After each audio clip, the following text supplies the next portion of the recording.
Mes chers camarades, bien le bonjour, j'espère que vous allez bien, que vous nous suivez ici sur Twitch en direct ou en rediffusion sur la chaîne YouTube Notabonus ou même en podcast parce qu'on est absolument partout. Aujourd'hui, on va parler d'un sujet un petit peu méconnu, on va aller à la découverte d'une civilisation, la civilisation des Hittites. C'est qui ces Hittites? Peut-être que vous êtes déjà posé la question en vous faisant alpagué par ces types sur un jeu de stratégie.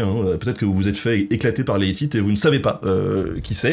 Et ben aujourd'hui, on va essayer d'y voir un petit peu plus clair. Et pour ça, je reçois Alice Mouton, qui est docteur en hittitologie et en assyriologie, directrice de recherche en hittitologie au CNRS, à l'unité mixte de recherche Orient et Méditerranée. En 2003, elle a soutenu la thèse intitulée, je prends ma respiration, Le rêve au Proche-Orient au deuxième millénaire avant Jésus-Christ, étude des sources hittites mise en perspective avec le reste du Proche-Orient ancien. Elle a depuis publié de nombreux ouvrages et articles sur les Hittites et plus particulièrement sur leur religion, comme Rituel, Mythe et Prière hittite, qui est sorti en 2016. Elle est également co-organisatrice d'un MOOC, une formation en ligne accessible à tous, qui s'appelle « À la découverte de la civilisation hittite ». Alors, actuellement, en décembre 2023, c'est une formation qui n'est plus disponible là tout de suite, mais qui va revenir dans les prochains mois sur la plateforme EDX, et donc je vous propose de découvrir tout de suite qui sont ces Hittites durant les prochaines 2 heures avec nous et avec Alice. Bonjour Alice. Bonjour Benjamin et bonjour à tous. Merci de m'avoir invité. Alors j'aime bien commencer les entretiens avec une question auprès de mes invités, à savoir comment est-ce que toi t'en es arrivé à étudier ton sujet qui sont les Hittites, on va parler dans un instant, mais est-ce que tu es passionné des Hittites depuis ta tendre enfance? En fait, je suis passionnée de l'Antiquité depuis ma tendre enfance. Donc, j'ai découvert à 6 ans, mais c'était plutôt, à vrai dire, par les Égyptiens, les pyramides et le Sphinx, comme beaucoup d'enfants. Dans les Hittites, à cette époque-là, je ne les connaissais pas encore. Et puis, en fait, voilà, ce qui fait que j'ai continué, c'est que j'étais extrêmement têtue et heureuse dans cet univers qui était l'Antiquité quand j'étais enfant. Et donc, adolescente, j'ai continué à m'enferrer là-dedans en me disant que je voulais devenir archéologue. Je ne savais pas très bien à quoi ça consistait à l'époque, je n'avais aucune idée, mais ça me faisait fantasmer. Et puis, j'ai fait l'école du Louvre parce qu'ils donnaient une information en archéologie qui était très vaste, qui me paraissait intéressante pour commencer, parce que j'avais envie de tout faire et je ne voulais pas choisir. Et en fait, j'ai eu la chance de découvrir par hasard les Hittites parmi les autres civilisations de l'Orient ancien. Et là, je me suis dit, ça c'est génial, je ne savais même pas qui ils étaient, j'en avais jamais entendu parler. Et ça m'a fascinée de pas du tout les connaître, en fait. C'est ça qui m'a attirée. Et du coup, je me suis un peu acharnée sur cette voie, et me voici. Oui, parce que c'est vrai que quand on parle Antiquité et Moyen-Orient ou le nord de l'Afrique, souvent on parle des Égyptiens, et puis c'est tout, quoi. C'est ça, voilà. Et puis, si on parle de Mésopotamie, c'est déjà un miracle. Alors, les Hittites, encore plus, j'allais dire. Mais il faut savoir que c'est pas partout comme ça. Parce que si on était en Turquie, où évidemment ça fait partie de l'antiquité de leur territoire, ou alors même en Allemagne où le lien avec la Turquie est plus fort, vous en auriez sans doute entendu beaucoup plus facilement parler qu'en France. Alors les Hittites justement, c'est sur le territoire actuel de la Turquie en gros? C'est ça, voilà. Alors en fait il y a la partie asiatique de la Turquie qu'on appelle l'Anatolie, et ça correspond au territoire turc, grosso modo, même si en fait l'Empire a bien débordé quand même en direction de la Syrie. Et donc, c'était quand même un empire assez immense pendant la deuxième moitié du deuxième millénaire avant Jésus-Christ. En fait, ce qui est attesté pour l'empire hittite, c'est 17e, 12e siècle avant Jésus-Christ. Donc, on est sur 5 siècles environ. C'est ça, voilà, 5 siècles d'histoire avec des textes assez abondants, puisque juste dans la capitale historique hittite, on a 30 000 fragments de textes. Et on en a trouvé ailleurs aussi plusieurs milliers, plusieurs centaines ici et là. Donc, on a de quoi faire, et puis des inscriptions aussi sur pierre, mais on y reviendra de toute façon, j'imagine. Donc, c'est un très grand empire, et puis ceux qui se passionnent pour l'Égypte en ont un petit peu entendu parler, parce que c'était les concurrents notamment des Ramsès II, par exemple, très connus. Donc, c'est un empire qui a marqué quand même l'histoire de la région d'une manière assez forte, et c'est vrai que c'est assez étonnant que le public français ne connaisse pas, mais c'est surtout lié au fait que la France n'a pas beaucoup de liens historiques avec la Turquie. Et c'est à cause de ça qu'il y a vraiment une zone d'ombre, en fait, sur cette civilisation. Oui, bah c'est en fait la référence que je faisais en introduction sur le jeu vidéo, c'est que j'ai un copain justement qui me disait que il y a quelques années, il jouait un jeu de stratégie et bon bah il est tombé en face, c'était les Hittites quoi. Et bon il s'est fait rétamer et puis il s'est dit mais bordel c'est qui ces Hittites? Et donc il avait été chercher, il avait découvert comme ça ce peuple qu'il ne connaissait pas grâce à un jeu vidéo. Alors donc cette période de 5 siècles, on est sur un empire qui a duré 5 siècles ou il y a eu des prémices avant, après, il s'est passé quoi? Oui, il y a eu des prémices avant, ça c'est sûr. En fait, dès le XXe siècle avant Jésus-Christ, il y avait des prémices parce que il se trouve qu'on a des écrits déjà au XXe siècle avant, mais c'est pas les Hittites qui écrivaient à ce moment-là. Principalement, c'était des marchands qui étaient assyriens et qui étaient sur le territoire anatolien, et qui témoignent en fait de ce qui est en train de se passer en Anatolie, c'est-à-dire à l'époque des petites cités-États qui commencent à grossir et qui sont rivales les unes par rapport aux autres. Donc là, c'est vraiment les prémices parce que c'est une de ces cités-États qui a fini par devenir le royaume hittite en fait. Donc bien sûr qu'il y a des prémices. Et puis après la chute disons les derniers textes dont nous disposons au XIIe siècle avant Jésus-Christ, il y a une continuité évidemment, c'est pas une rupture formelle. Puisqu'il y a des petits royaumes qu'on appelle néo-hittites, donc qui sont les descendants plus ou moins directs des Hittites, que ce soit en Anatolie du Sud ou en Syrie du Nord, qui ont fait perdurer en fait la culture hittite, la civilisation hittite à travers leurs petits royaumes, et notamment un des principaux, c'est Carchemish. Carchemish, c'est un site hyper important qui est sur la frontière syro-turque actuellement, et qui est d'ailleurs fouillé actuellement, il y a encore des fouilles archéologiques. Et c'est très important parce qu'on voit qu'il y a une continuité dynastique entre les rois de Carchemish de l'âge du fer, c'est le premier millénaire avant Jésus-Christ, donc ce qu'on appelle les néo-hittites, et nos rois hittites à nous au deuxième millénaire. En fait, il n'y a pas eu de rupture dynastique et la civilisation a perduré à cet endroit-là et dans d'autres endroits aussi de l'Anatolie du Sud. Et aujourd'hui, on va se concentrer principalement sur cet empire, donc comme tu le disais, 17e, 12e, et je le tease, il y aura un autre entretien avec un autre spécialiste, Vincent Blanchard, sur la chute, entre guillemets, de l'empire et ce qui s'est passé après, si ça vous intéresse. Alors, qu'est-ce qu'on appelle le bronze récent en archéologie? Toi qui nous parlais d'archéologie tout à l'heure. Ouais, le bronze récent, alors ça dépend où on se trouve sur la planète, parce que c'est pas universel, mais en Orient ancien, ça correspond à la deuxième moitié du deuxième millénaire avant Jésus-Christ. Donc, la civilisation hittite est dans le bronze récent. Et c'est la période juste avant ce qu'on appelle l'âge du fer. L'âge du fer, c'est le pivot avec le premier millénaire avant. Et c'est une datation quand même qui est fixe, ou ça peut varier quand même Bronze récent, c'est plutôt de la terminologie archéologique. Et normalement, ça n'a pas tendance à trop bouger parce que c'est des grosses ères, tu vois, c'est deuxième moitié du deuxième millénaire. Donc, c'est pas très précis, mais ça bouge pas trop. Mais si on parle de bronze récent ailleurs dans le monde, ça sera quelque chose d'assez différent. Donc, c'est pour ça que je dis que c'est assez spécifique à l'Orient, là, pour le coup. Par contre, après, les datations, alors ça, c'est toute une histoire puisqu'on rentre dans des systèmes chronologiques. Alors, on a deux systèmes chronologiques qui se complètent. Il y a la chronologie absolue, ce qu'on appelle la chronologie absolue. C'est quand on essaie de donner des dates précises à des événements. Et puis, il y a la chronologie relative. Le principe de la chronologie relative, c'est qu'on essaie de placer les événements les uns par rapport aux autres, en fait, de voir comment ils s'articulent entre eux. S'il y en a un qui a été avant l'autre, etc. Et chaque type de chronologie a ses difficultés, évidemment, parce que sinon, ça serait trop simple. Mais en gros, la chronologie absolue, essayer de placer des dates précises à des événements qui remontent à des millénaires avant le nôtre, c'est évidemment pas quelque chose de facile. Et il n'y a pas une seule école. Il y a au moins 3 tendances. Alors, on parle de chronologie haute. C'est quand on essaie de placer les dates assez haut dans le temps, assez anciennes. Chronologie moyenne, alors on coupe la poire en deux en quelque sorte. Et chronologie basse, on a tendance à placer les événements plutôt plus tardivement par rapport à la chronologie haute.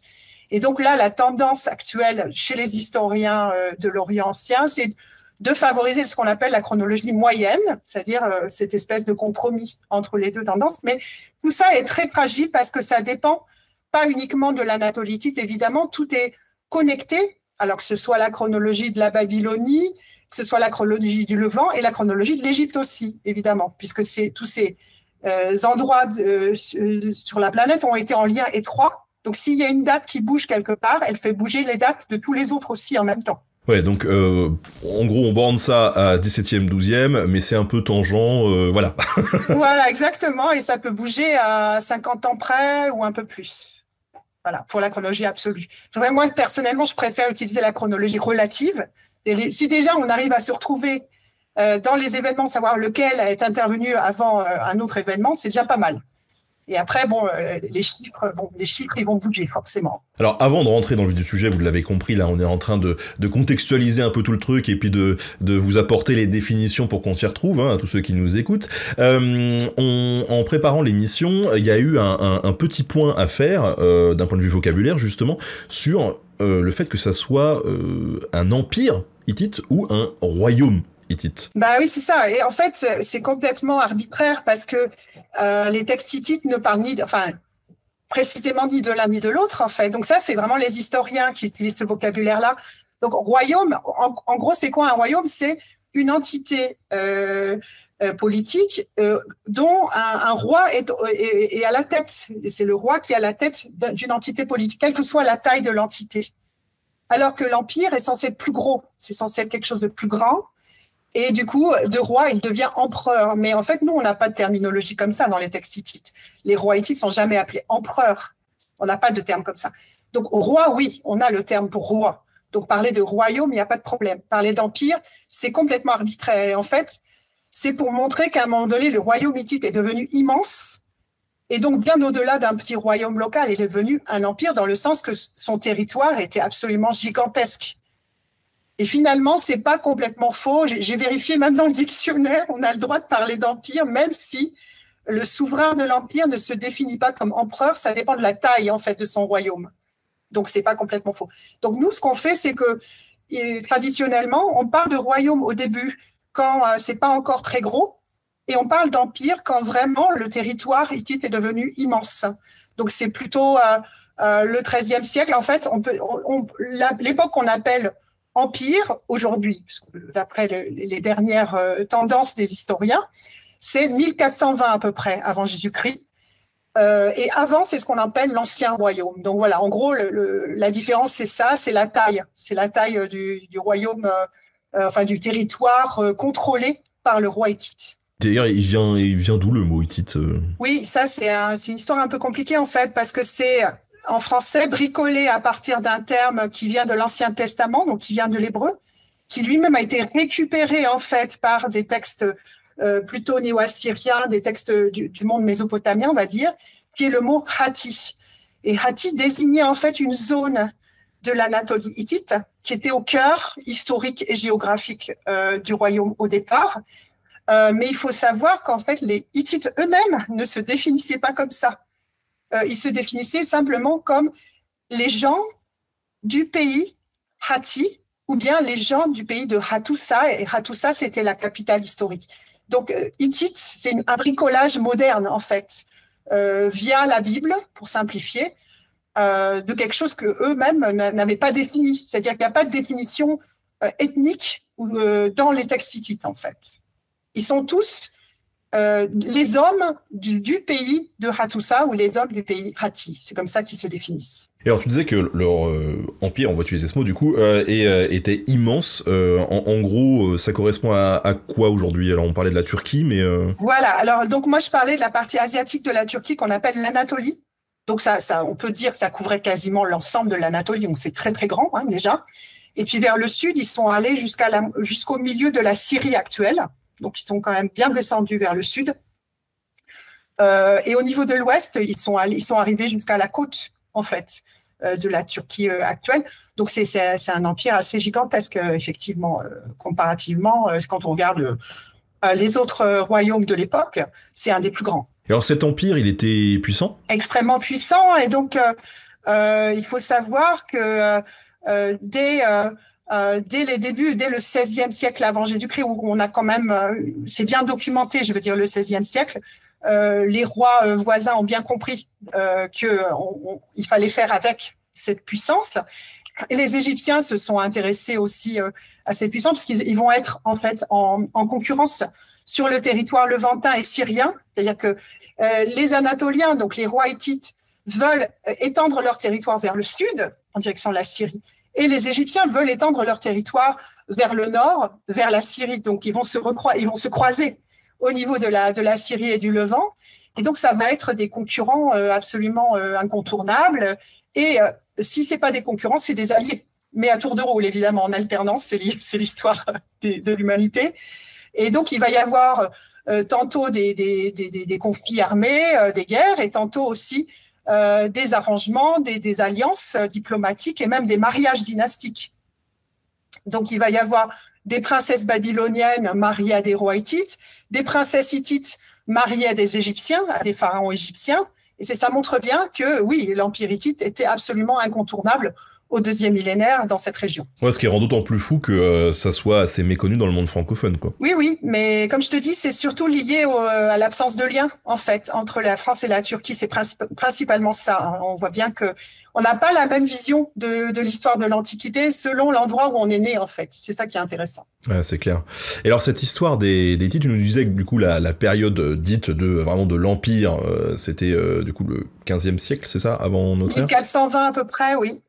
C'est Tutralia Ier, donc qui est considéré comme le premier grand fondateur de l'Empire. Mais alors du coup, est-ce qu'il y a des, vu qu'on fait le parallèle avec les Égyptiens, est-ce qu'il y a des périodes aussi comme chez les Égyptiens ? C'est ça. Alors en fait, au départ, les premiers historiens ont vachement calqué le modèle égyptien sur l'histoire hittite. Donc ils ont coupé l'histoire hittite, les 5 siècles de l'histoire hittite, en 3 tranches, comme le modèle égyptien. Donc ils ont parlé d'anciens royaumes, de moyens royaumes et de nouvel empire, en reprenant vraiment la terminologie égyptologique, en fait.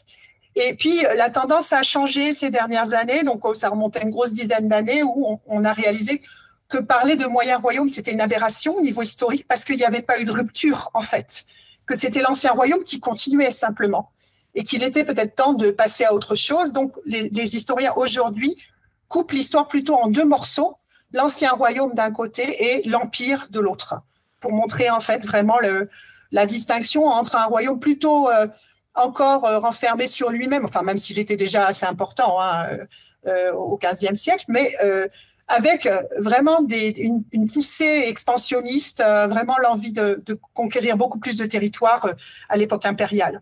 Donc une politique beaucoup plus agressive au niveau territorial à l'époque impériale. Alors tu nous disais durant la préparation de cet entretien que l'Empire hittite, par rapport aux autres empires de l'Orient ancien, il y avait quand même une différence majeure par rapport aux autres. Qu'est-ce que c'est ? Oui, la grande différence, c'est qu'on observe plein de groupes sociolinguistiques très différents, ethnolinguistiques très différents, c'est-à-dire des groupes qui parlent des langues différentes et qui apparemment vivent ensemble.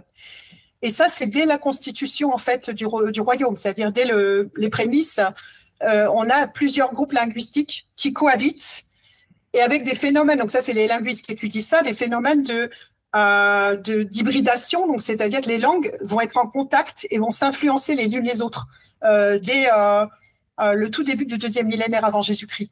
Ça, c'est assez unique à ma connaissance. Enfin, si on compare avec l'Égypte, par exemple, on n'est pas du tout dans ce genre de problématique. Et ce foisonnement, en fait, de petits groupes linguistiques qui ont vécu tous ensemble pour fabriquer ensemble le pays hittite est vraiment assez unique en Orient ancien, mais a été aussi la fierté dans les textes hittites. Ça revient assez souvent. Il y a une espèce de fierté à porter ce multiculturalisme à l'ancienne, avec un jeu sur les langues. Donc, on utilise toutes ces langues dans des contextes différents et il n'y en a pas une qui va effacer les autres, en fait. C'est ça qui est intéressant. Mais alors, du coup, on parle de 3 langues ou de 300 ? Alors, maintenant, on est à 9. Jusqu'à il n'y a pas très longtemps, on comptait 7 langues. Et maintenant, on en compte 9 parce que cette année, on en a gagné 2 de plus. Les linguistes ont identifié 2 langues supplémentaires qui n'avaient pas été reconnues avant. Et donc, c'est des langues hyper variées. Donc, on a des langues indo-européennes d'Anatolie. Alors, par exemple, le hittite, c'est une langue indo-européenne. Et puis, il y a une langue très proche du hittite qu'on appelle le louvite. Donc, ça, c'est la langue sœur, qui est aussi indo-européenne. Encore une 3e langue indo-européenne d'Anatolie qu'on appelle le palaïte, ça fait déjà 3. À côté de ça, on a des langues qui ne sont pas indo-européennes, mais qui ne sont pas non plus rattachées à une autre famille linguistique, par exemple, typiquement ce qu'on appelle le Hatti, donc c'est une langue de l'Anatolie, qui est agglutinante, une langue assez marrante, mais qu'on comprend très mal, et qui n'est pas associée à une autre famille de langues. Et puis, il y a le Ourite, qui est encore une autre langue, plutôt associée à la Syrie du Nord-Est et à l'Anatolie de l'Est, mais qui n'est pas indo-européenne non plus. Donc ça, c'est deux langues qui sont un petit peu... et qui sont apparemment pas apparentées entre elles non plus. Donc des langues orphelines en quelque sorte. Et puis, on a des langues sémitiques aussi. Donc les langues sémitiques, c'est la famille de l'hébreu et de l'arabe. On a les deux dialectes de ce qu'on appelle l'akkadien. Donc l'akkadien, c'est le grand-père dans la famille sémitique de toutes les langues sémitiques aujourd'hui.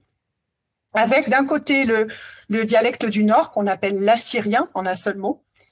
Et puis le dialecte du Sud, le babylonien. Et les deux dialectes sont attestés aussi dans les textes hittites. Donc là, je pense que les deux seules langues que je n'ai pas encore mentionnées, c'est justement les langues qui ont été découvertes récemment. Donc il y a une langue qu'on appelait simplement pour l'instant, les linguistes appellent la langue de Kalasma. Kalasma, c'est le nom d'une ville en Anatolie. On ne se situe pas précisément sur la carte, mais elle devrait se situer quelque part au nord-ouest, en direction du Pala, parce que linguistiquement, cette langue semble être une langue indo-européenne d'Anatolie, proche du palaïte et du louvite, mais en étant encore différente. Et la dernière langue qu'ils ont découverte, c'est hyper intéressant parce que c'est la langue de l'ennemi. Donc, c'est l'ennemi juré des Hittites qu'on appelle les Gazgas, qui étaient des semi-nomades qui se sont toujours battus pour essayer de survivre face à l'expansion territoriale hittite. Et eux, ils étaient placés sur les bords de la mer Noire. Et cette langue Gazga n'est pas indo-européenne. Au départ, on pensait que c'était du Hatti, mais en fait, a priori, les linguistes disent que c'est encore une autre langue, une langue encore différente, en fait. Et alors, comment est-ce qu'on les rattache, ces langues, justement, aux Hittites ? Il y en a qu'on ne peut pas rattacher, puisque linguistiquement, on ne peut pas les rattacher. Simplement, le royaume hittite, et dans le royaume hittite, l'administration hittite avait des scribes, avait des savants qui notaient les choses et qui notaient aussi ces langues-là, même si elles n'avaient aucun lien linguistique avec la langue hittite. Ça faisait partie de l'histoire du royaume et de la culture de la civilisation hittite. Donc, le royaume hittite s'est approprié, en fait, ces langues et ces civilisations, même s'il n'y avait pas de parenté linguistique. Alors, depuis tout à l'heure, tu nous parles de l'indo-européen. Est-ce que tu pourrais préciser un petit peu ça, parce que ça me semble assez important. Oui, bien sûr. L'indo-européen, donc c'est une grande famille linguistique. En fait, c'est une des familles linguistiques les plus grosses dans le monde. Et c'est la famille où il y a notamment le français, l'anglais, le grec ancien. Donc, quasiment la plupart des langues européennes sont dans la famille linguistique de l'indo-européen. Donc, c'est une branche du grand arbre linguistique. Et le hittite, c'est la première langue attestée par écrit de cette famille-là. C'est pour ça que tous les linguistes spécialistes des langues indo-européennes, qu'ils fassent du sanskrit, qu'ils fassent du vieil irlandais, des langues slaves ou de l'italique ou des langues germaniques, vont s'intéresser de près ou de loin au hittite, parce que le hittite, c'est la première langue attestée par écrit de cette grande famille linguistique-là. C'est pour ça que c'est précieux pour les linguistes. Et du coup, entre toutes ces langues que tu nous as citées, il y avait parfois des similitudes où on est vraiment sur des trucs très différents. Oui. Alors, dans la famille indo-européenne d'Anatolie, donc il y avait hittite, louvite, palaïte et la langue de Kalasma. Il y a des similitudes parce qu'ils appartiennent à la même famille linguistique. Donc, il va y avoir ce qu'on appelle une morphologie en commun, c'est une grammaire et une conjugaison qui vont se ressembler. Même certains termes vont se ressembler, les racines, c'est-à-dire les mots, vont se ressembler. Et puis, par contre, si on va dans les autres familles linguistiques, alors là, il n'y aura pas grand-chose à voir. Ça va fonctionner complètement différemment. On regarde les langues sémitiques, par exemple. J'ai parlé de l'assyrien et du babylonien. Là, on est dans des logiques très différentes. Les langues ne fonctionnent pas du tout de la même manière. Et au milieu, il y a ces deux langues que j'ai mentionnées comme orphelines, le Hatti et le Ourite. Et le vrai problème, c'est comme on ne peut pas les rattacher à d'autres langues, on a même du mal à les comprendre, en fait. C'est pour ça qu'on a du mal à les décrypter. Et on a Harukazu, désolé pour la prononciation dans le chat, qui dit la traduction ça doit être sympa. On a aussi Mr. If qui nous demande si du coup certaines langues peuvent être similaires à nos patois en France en fait, par rapport au hittite, ou non, c'est complètement différent, c'est une langue différente. On est loin géographiquement et on est loin aussi chronologiquement. Donc a priori, si tu veux trouver des langues proches du hittite, il faut se rapprocher dans l'espace et dans le temps, le plus possible. Donc, dans les langues indo-européennes qu'on pourrait connaître, j'ai dit, et qui se rapprochent du hittite, la plus proche, en dehors des langues anatoliennes, évidemment, ça, je ne le dis même pas, c'est le grec ancien, par exemple. Le grec ancien a une parenté avec le hittite. Ce sont des cousins, déjà un peu éloignés, mais il y a des similitudes. Donc, moi, je donne des cours à la fac, je donne des cours à Sorbonne Université, donc je montre aux étudiants, je leur dis, voilà, si vous voulez, je vous fais une petite initiation gratuite au grec ancien, parce que c'est une langue sublime, le grec ancien, j'adore, je suis nostalgique. Et je leur montre, vous voyez, regardez ce qu'on appelle la déclinaison du nom, c'est-à-dire un nom, vous allez le mettre à des cas différents. Ce qu'on appelle des cas, c'est ce qui montre en fait la fonction du nom dans le mot. Par exemple, si le nom, il est sujet du verbe, il va être dans un cas qu'on appelle le nominatif, etc. Donc ça, c'est des pratiques qu'on trouve dans d'autres langues, y compris dans des langues vivantes d'ailleurs, parce que au passage, l'allemand, par exemple, a une déclinaison. Donc, il y a des langues aujourd'hui qui ont encore des déclinaisons. Bon, ce qui n'est pas du cas du français. D'ailleurs, pour moi, c'est un problème parce que tous les ans, quand j'enseigne le hittite, je dois d'abord expliquer ce que c'est qu'une déclinaison. Donc, je donne des exemples très précis. Je dis, voilà, Paul mange une pomme. Paul est sujet du verbe manger. Donc, si on était en hittite, il serait au nominatif parce qu'il est sujet du verbe. Paul mange une pomme. Une pomme, c'est l'objet direct. En fait, c'est ce qui est en train d'être mangé par Paul. Donc là, ça serait l'accusatif, etc. Donc, je dois expliquer aussi les cas aux étudiants qui ne connaissent pas forcément. Mais quand on montre, je leur montre les cas hittites et je montre à côté un tableau des cas grecs anciens et il y a une similitude qui est très, très frappante, en fait. Donc, la parenté, elle est très visible aux yeux de tous. Et plus on s'éloigne dans le temps et l'espace, et moins ça sera visible, évidemment. Et alors, ces langues-là, elles ont, tu nous parlais de 9 langues, elles ont toutes été utilisées durant cette période 17e, 12e, ou il y en a qui étaient plus présentes que d'autres à certains moments, ou d'autres qui se sont juste greffées après? Ouais, c'est plutôt le deuxième cas, c'est-à-dire qu'il y a des langues qui ont été utilisées plutôt au début de l'histoire hittite, et d'autres plutôt tardivement. Donc, par exemple, je parlais de l'assyrien. Donc ça, c'est la langue que des marchands qui venaient d'Assyrie en un seul mot, donc c'est l'Irak du Nord, parlaient. Ils sont venus s'installer aux environs du XXe siècle avant Jésus-Christ. Ils sont venus s'installer sur le plateau anatolien pour faire des affaires avec les Anatoliens. Ils ont importé du matériel, exporté, fait des échanges, ils ont fait des traités d'alliance. Et puis finalement, ils se sont installés aussi en Anatolie, ils se sont même mariés avec des Anatoliennes, ils ont eu des enfants, etc. Et eux, ils parlaient l'assyrien, qui est une langue sémitique en fait, le dialecte du nord de l'acadien.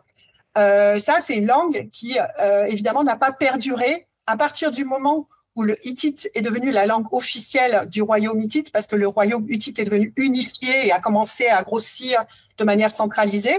L'assyrien n'a pas été pratiqué ensuite. Donc, l'assyrien, ça relève vraiment des prémices de l'histoire hittite. Mais maintenant, ce qui est génial, c'est que dans 2018, ils ont trouvé une lettre d'un roi anatolien écrit en assyrien. Donc, ça montre que les Anatoliens utilisaient déjà cette langue et la pratique de l'écrit qui va avec. Ça, c'est quand même assez génial. Et donc, il y a des langues qui sont, typiquement l'assyrien en est une, qui n'ont pas été utilisées pendant toute l'époque hittite, mais d'autres, au contraire, ont été utilisées de manière tout à fait longue, enfin sur les 5 siècles. Par exemple, le babylonien. Donc, le babylonien, c'est particulier parce que c'était la langue de la diplomatie à l'époque. Ça ne veut pas dire que tout le monde parlait le babylonien, mais dans les scribes qui devaient écrire la correspondance pour les grandes puissances, notamment si le roi hittite écrivait à Ramsès, donc le roi Hattusil III écrivait à Ramsès II, ils écrivaient en babylonien. Donc, il fallait bien des gens qui maîtrisent cette langue, en fait. Tu vois ? Et après, les autres langues anatoliennes, c'est plus compliqué de savoir combien de temps elles ont été parlées, parce que nous, on n'a que l'écrit, et l'écrit ne reflète pas toujours la pratique de l'oral, en fait. Des langues ont pu être abandonnées en cours de route, mais conservées par l'écrit, si tu vois ce que je veux dire. Donc, c'est typiquement le cas qu'on se demande pour le Hatti. On ne sait pas combien de temps la langue Hatti, qui est pas une langue indo-européenne, cette langue orpheline dont j'ai parlé, qui est typique vraiment de l'Anatolie centrale et qui était une langue absolument essentielle, une partie importante de la culture hittite, de la civilisation hittite. Mais on ne sait pas combien de temps elle a été parlée. Ça, on ne peut pas le dire, en fait. C'est compliqué. Alors l'écrit, on va y revenir plus en détail, mais sur la question orale, sur l'oralité des langues, on a une idée du fait que les Hittites parlaient plusieurs langues ou pas au quotidien. Alors, en fait, il y a clairement eu des langues en contact. Ça veut dire qu'il devait y avoir des phénomènes de bilinguisme. Parce qu'on voit, par exemple, qu'une langue a pu influencer une autre. Ça a été bien étudié par les linguistes. Par exemple, on a vu que le Hatti avait été influencé par le Louvite par le Hittite, etc., etc. L'assyrien par le Hittite, etc. Ça va dans tous les sens. Donc, ces groupes linguistiques n'étaient pas hermétiques les uns aux autres, ça c'est sûr. Et donc, les langues devaient se mêler. Ça paraît évident. Mais après, la pratique de l'oral, nous, on l'a pas. On n'a que l'écrit. Donc, on doit forcément se contenter de ce qu'on a. Par contre, ce qu'on a, c'est ce qu'on appelle l'onomastique, c'est les noms de personnes. Et si tu regardes juste même les prémices de l'histoire hittite, c'est le temps des marchands assyriens. Et tu fais des arbres généalogiques des familles de marchands assyriens. Et tu vois qu'en fait, les noms de personnes sont pas toujours assyriens. Il y a des noms anatoliens qui se mélangent là-dedans. Et donc, ça montre bien juste le choix du nom que tu donnes à un enfant. A priori, c'est lié quand même à une pratique linguistique. Donc, on n'a pas de preuves irréfutables de ce qui était parlé, comment c'était parlé, etc. Mais on a quand même des indices dans les textes qui montrent qu'il devait y avoir des phénomènes de bilinguisme et qu'en tout cas, ces langues-là se sont vraiment mises en contact les unes avec les autres et se sont influencées, interpénétrées les unes par rapport aux autres. Et ces langues-là, on a réussi à les décoder, j'ai envie de dire correctement. On comprend bien ces langues aujourd'hui ? Alors, le hittite est très bien compris. Très bien compris. Les deux langues sémitiques dont j'ai parlé, l'Assyrien et le babylonien, oui, très bien. Après, il y a des langues qu'on comprend beaucoup moins bien. Alors, le louvite, ça va à peu près. Et puis après, le reste, c'est un peu la cata, il faut le dire.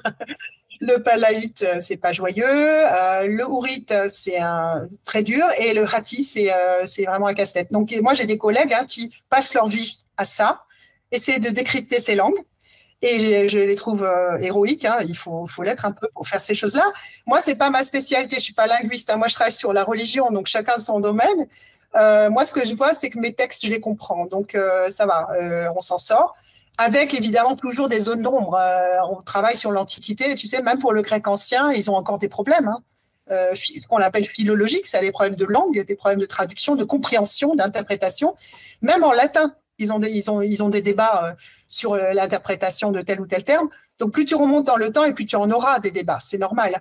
Mais on peut dire que oui, le hittite est une langue très bien comprise. On nous demande aussi quelle était la prononciation du hittite, si c'était plutôt... est-ce qu'on sait si c'était une langue à consonance plutôt gutturale ou... Alors en fait, tout ça, c'est des histoires de linguistes donc, qui essaient de reconstituer ce qu'on appelle la phonologie, c'est-à-dire la manière de prononcer les lettres. Et c'est pas super évident. Donc il y a des lettres qu'on imagine... à peu près, on est à peu près tous d'accord, il y a un consensus. Par exemple, les R étaient sans doute un peu roulés, etc. Par contre, il y a des lettres sur lesquelles on se déchire encore aujourd'hui entre linguistes. Alors, typiquement, ce qu'ils appellent les laryngales, c'est les H. Parce que ça, c'est toujours un enfer dans les langues, en fait, vu qu'il y a plein de possibilités pour prononcer le H. Est-ce qu'on va l'aspirer? Est-ce qu'on va l'expirer? Est-ce qu'on va le prononcer de manière gutturale, etc. Et donc, il y a des tas de théories, mais ce sont que des théories. Et encore une fois, si on parle du latin ou si on parle du grec ancien, on a exactement les mêmes problèmes. Et en plus, le pire, c'est que la prononciation peut changer. Regarde l'exemple du latin, c'est hyper intéressant parce qu'en fonction de la période à laquelle tu prononces le latin, tu ne le prononces pas du tout pareil. Donc, en 5 siècles, il n'y a pas de garantie qu'ils aient prononcé pareil. Ils ont pu changer aussi dans la prononciation pendant les 5 siècles d'histoire. Donc là, on vient de parler des langues, on l'a vu, mais il y a aussi les écritures. Chez les Hittites, on a 2 systèmes d'écriture qui sont en vigueur. Est-ce que tu peux nous en parler un peu? Alors, il y a... bon, ça, c'est un peu ma spécialité, donc ça, je suis à l'aise, là. Alors, il y a l'écriture cunéiforme, qui a été héritée, en fait, du monde syro-mésopotamien, donc la Mésopotamie, mais en passant par l'intermédiaire de la Syrie. C'est pour ça que je dis syro-mésopotamien, j'explique. Ce système-là, c'est un système qui n'est pas alphabétique. Donc, avant l'invention, l'alphabet n'a pas encore été inventé à ce moment-là. Et le cunéiforme, c'est une combinaison de 3 grandes catégories de signes. Tu as ce qu'on appelle les signes syllabiques, donc un signe, une syllabe, ba, bibou et compagnie, ou abiboub aussi, hein, c'est possible. Et puis, tu as des signes qu'on appelle logogrammatiques. Logogramme, c'est un signe, une idée. Un signe pour table, un signe pour fenêtre, un signe pour homme, un signe pour femme, et j'en passe, et des meilleurs. Bon. Et la troisième catégorie, c'est une espèce de spécialisation de la deuxième, en fait, ce qu'on appelle les déterminatifs, c'est-à-dire des logogrammes qu'on utilise au début d'un mot. Mais ça, c'est pour le scribe, en fait, pour qu'il sache que ce qui va suivre appartient à une catégorie. Par exemple, un nom divin, un nom de personne, un nom de métier, un nom de bâtiment, et j'en passe, un nom de ville, etc. Donc, en fait, c'est des logogrammes, un signe pour une idée, qu'on utilise avant une série de signes, et c'est juste des marqueurs graphiques pour le scribe, pour que le scribe sache que ce qui va suivre, c'est un nom de ville, un nom de personne, etc. Et donc, on mélange ces 3 trucs sur une seule écriture. Exactement. Et si je peux rajouter la petite cerise sur le gâteau, parce que sinon, ça serait moins fun. Et en fait, chaque signe, quasiment, a toutes ces valeurs-là, en fait, quasiment. C'est-à-dire qu'un signe a plusieurs lectures. Et c'est ça qui rend le truc fun. Oui. Oui, non, c'est rigolo. Et ça, c'est le cunéiforme. Et puis après, il y a l'autre système, c'est des hiéroglyphes. Et donc, ce n'est pas des hiéroglyphes égyptiens, hein, ça n'a rien à voir avec les hiéroglyphes égyptiens, c'est des hiéroglyphes anatoliens, donc qui ont été créés vraisemblablement en Anatolie même. Et en fait, ils sont aussi, on les appelle hiéroglyphes parce qu'ils sont figuratifs. On retrouve des petites têtes de personnages, des animaux, des objets, des vases, des trucs comme ça. Et en fait, c'est comme pour le cunéiforme, on retrouve les mêmes catégories, des syllabes, des logogrammes, et des déterminatifs. Donc, même si les deux écritures ont existé, enfin, j'allais dire, chacune ont évolué à leur manière, etc., et n'ont pas la même histoire, la logique est la même, en fait. Et du coup, si la logique est la même, est-ce que les usages qu'on en fait sont les mêmes? Non, alors là, les usages sont quand même assez différents. C'est-à-dire que le cunéiforme, donc c'est vraiment un héritage du monde syro-mésopotamien, c'est vraiment lié à la pratique de la tablette d'argile, qui est vraiment le support de l'administration, quoi. C'est avant l'arrivée des papyries. Enfin, on n'a pas de papier, donc on est sur de l'argile à ce moment-là. Donc ça, c'est vraiment des pratiques qui ont été héritées en fait du monde mésopotamien au sens large. Par contre, les hiéroglyphes ne sont pas écrits sur les tablettes d'argile. On n'a pas de tablette d'argile écrite en hiéroglyphique. On a d'autres supports. Alors qu'on a retrouvé, par exemple, on a des inscriptions monumentales sur pierre, des grandes inscriptions hittites sur pierre qui sont en hiéroglyphes. Et on n'a pas d'inscription sur pierre monumentale en cunéiforme, par exemple. En Anatolie hittite, ce n'est pas attesté. Et puis, pour l'hiéroglyphique, on a aussi des lamelles de plomb. Donc ça, c'est assez sympa. C'est de fines lamelles de plomb sur lesquelles on a gravé des signes hiéroglyphiques. Et après, ils étaient enroulés et mis dans un petit étui. Et ça, c'était des éléments de correspondance, en fait. C'était des lettres. On n'en a pas beaucoup, mais on en connaît quelques-unes. Et donc, on sait que c'est une pratique qui existait. On a aussi, pour les hiéroglyphiques, on a aussi des allusions à des tablettes en bois. Apparemment, enfin, il est possible, c'est pas certain, mais il est possible qu'elles aient été écrites en hiéroglyphique. Le problème, c'est que le bois n'est pas préservé en Anatolie. Donc, on n'a que les allusions à ces tablettes en bois sur les tablettes d'argile, si tu me suis. Et du coup, on sait qu'elles existaient, qu'elles étaient assez fréquemment utilisées, mais on ne les a pas. Donc, on ne peut pas assurer qu'elles étaient bien écrites en hiéroglyphique. C'est juste des suppositions à partir du vocabulaire utilisé, sans rentrer dans les détails techniques. Et puis, une dernière utilisation du hiéroglyphe qui est absolument géniale parce que c'est assez récent, c'est cette année, ils ont trouvé à Hattusa, dans la capitale, dans une poterne, donc une porte fortifiée de la ville, des graffitis peints en hiéroglyphes à l'intérieur et un nombre important, plusieurs centaines. Hein.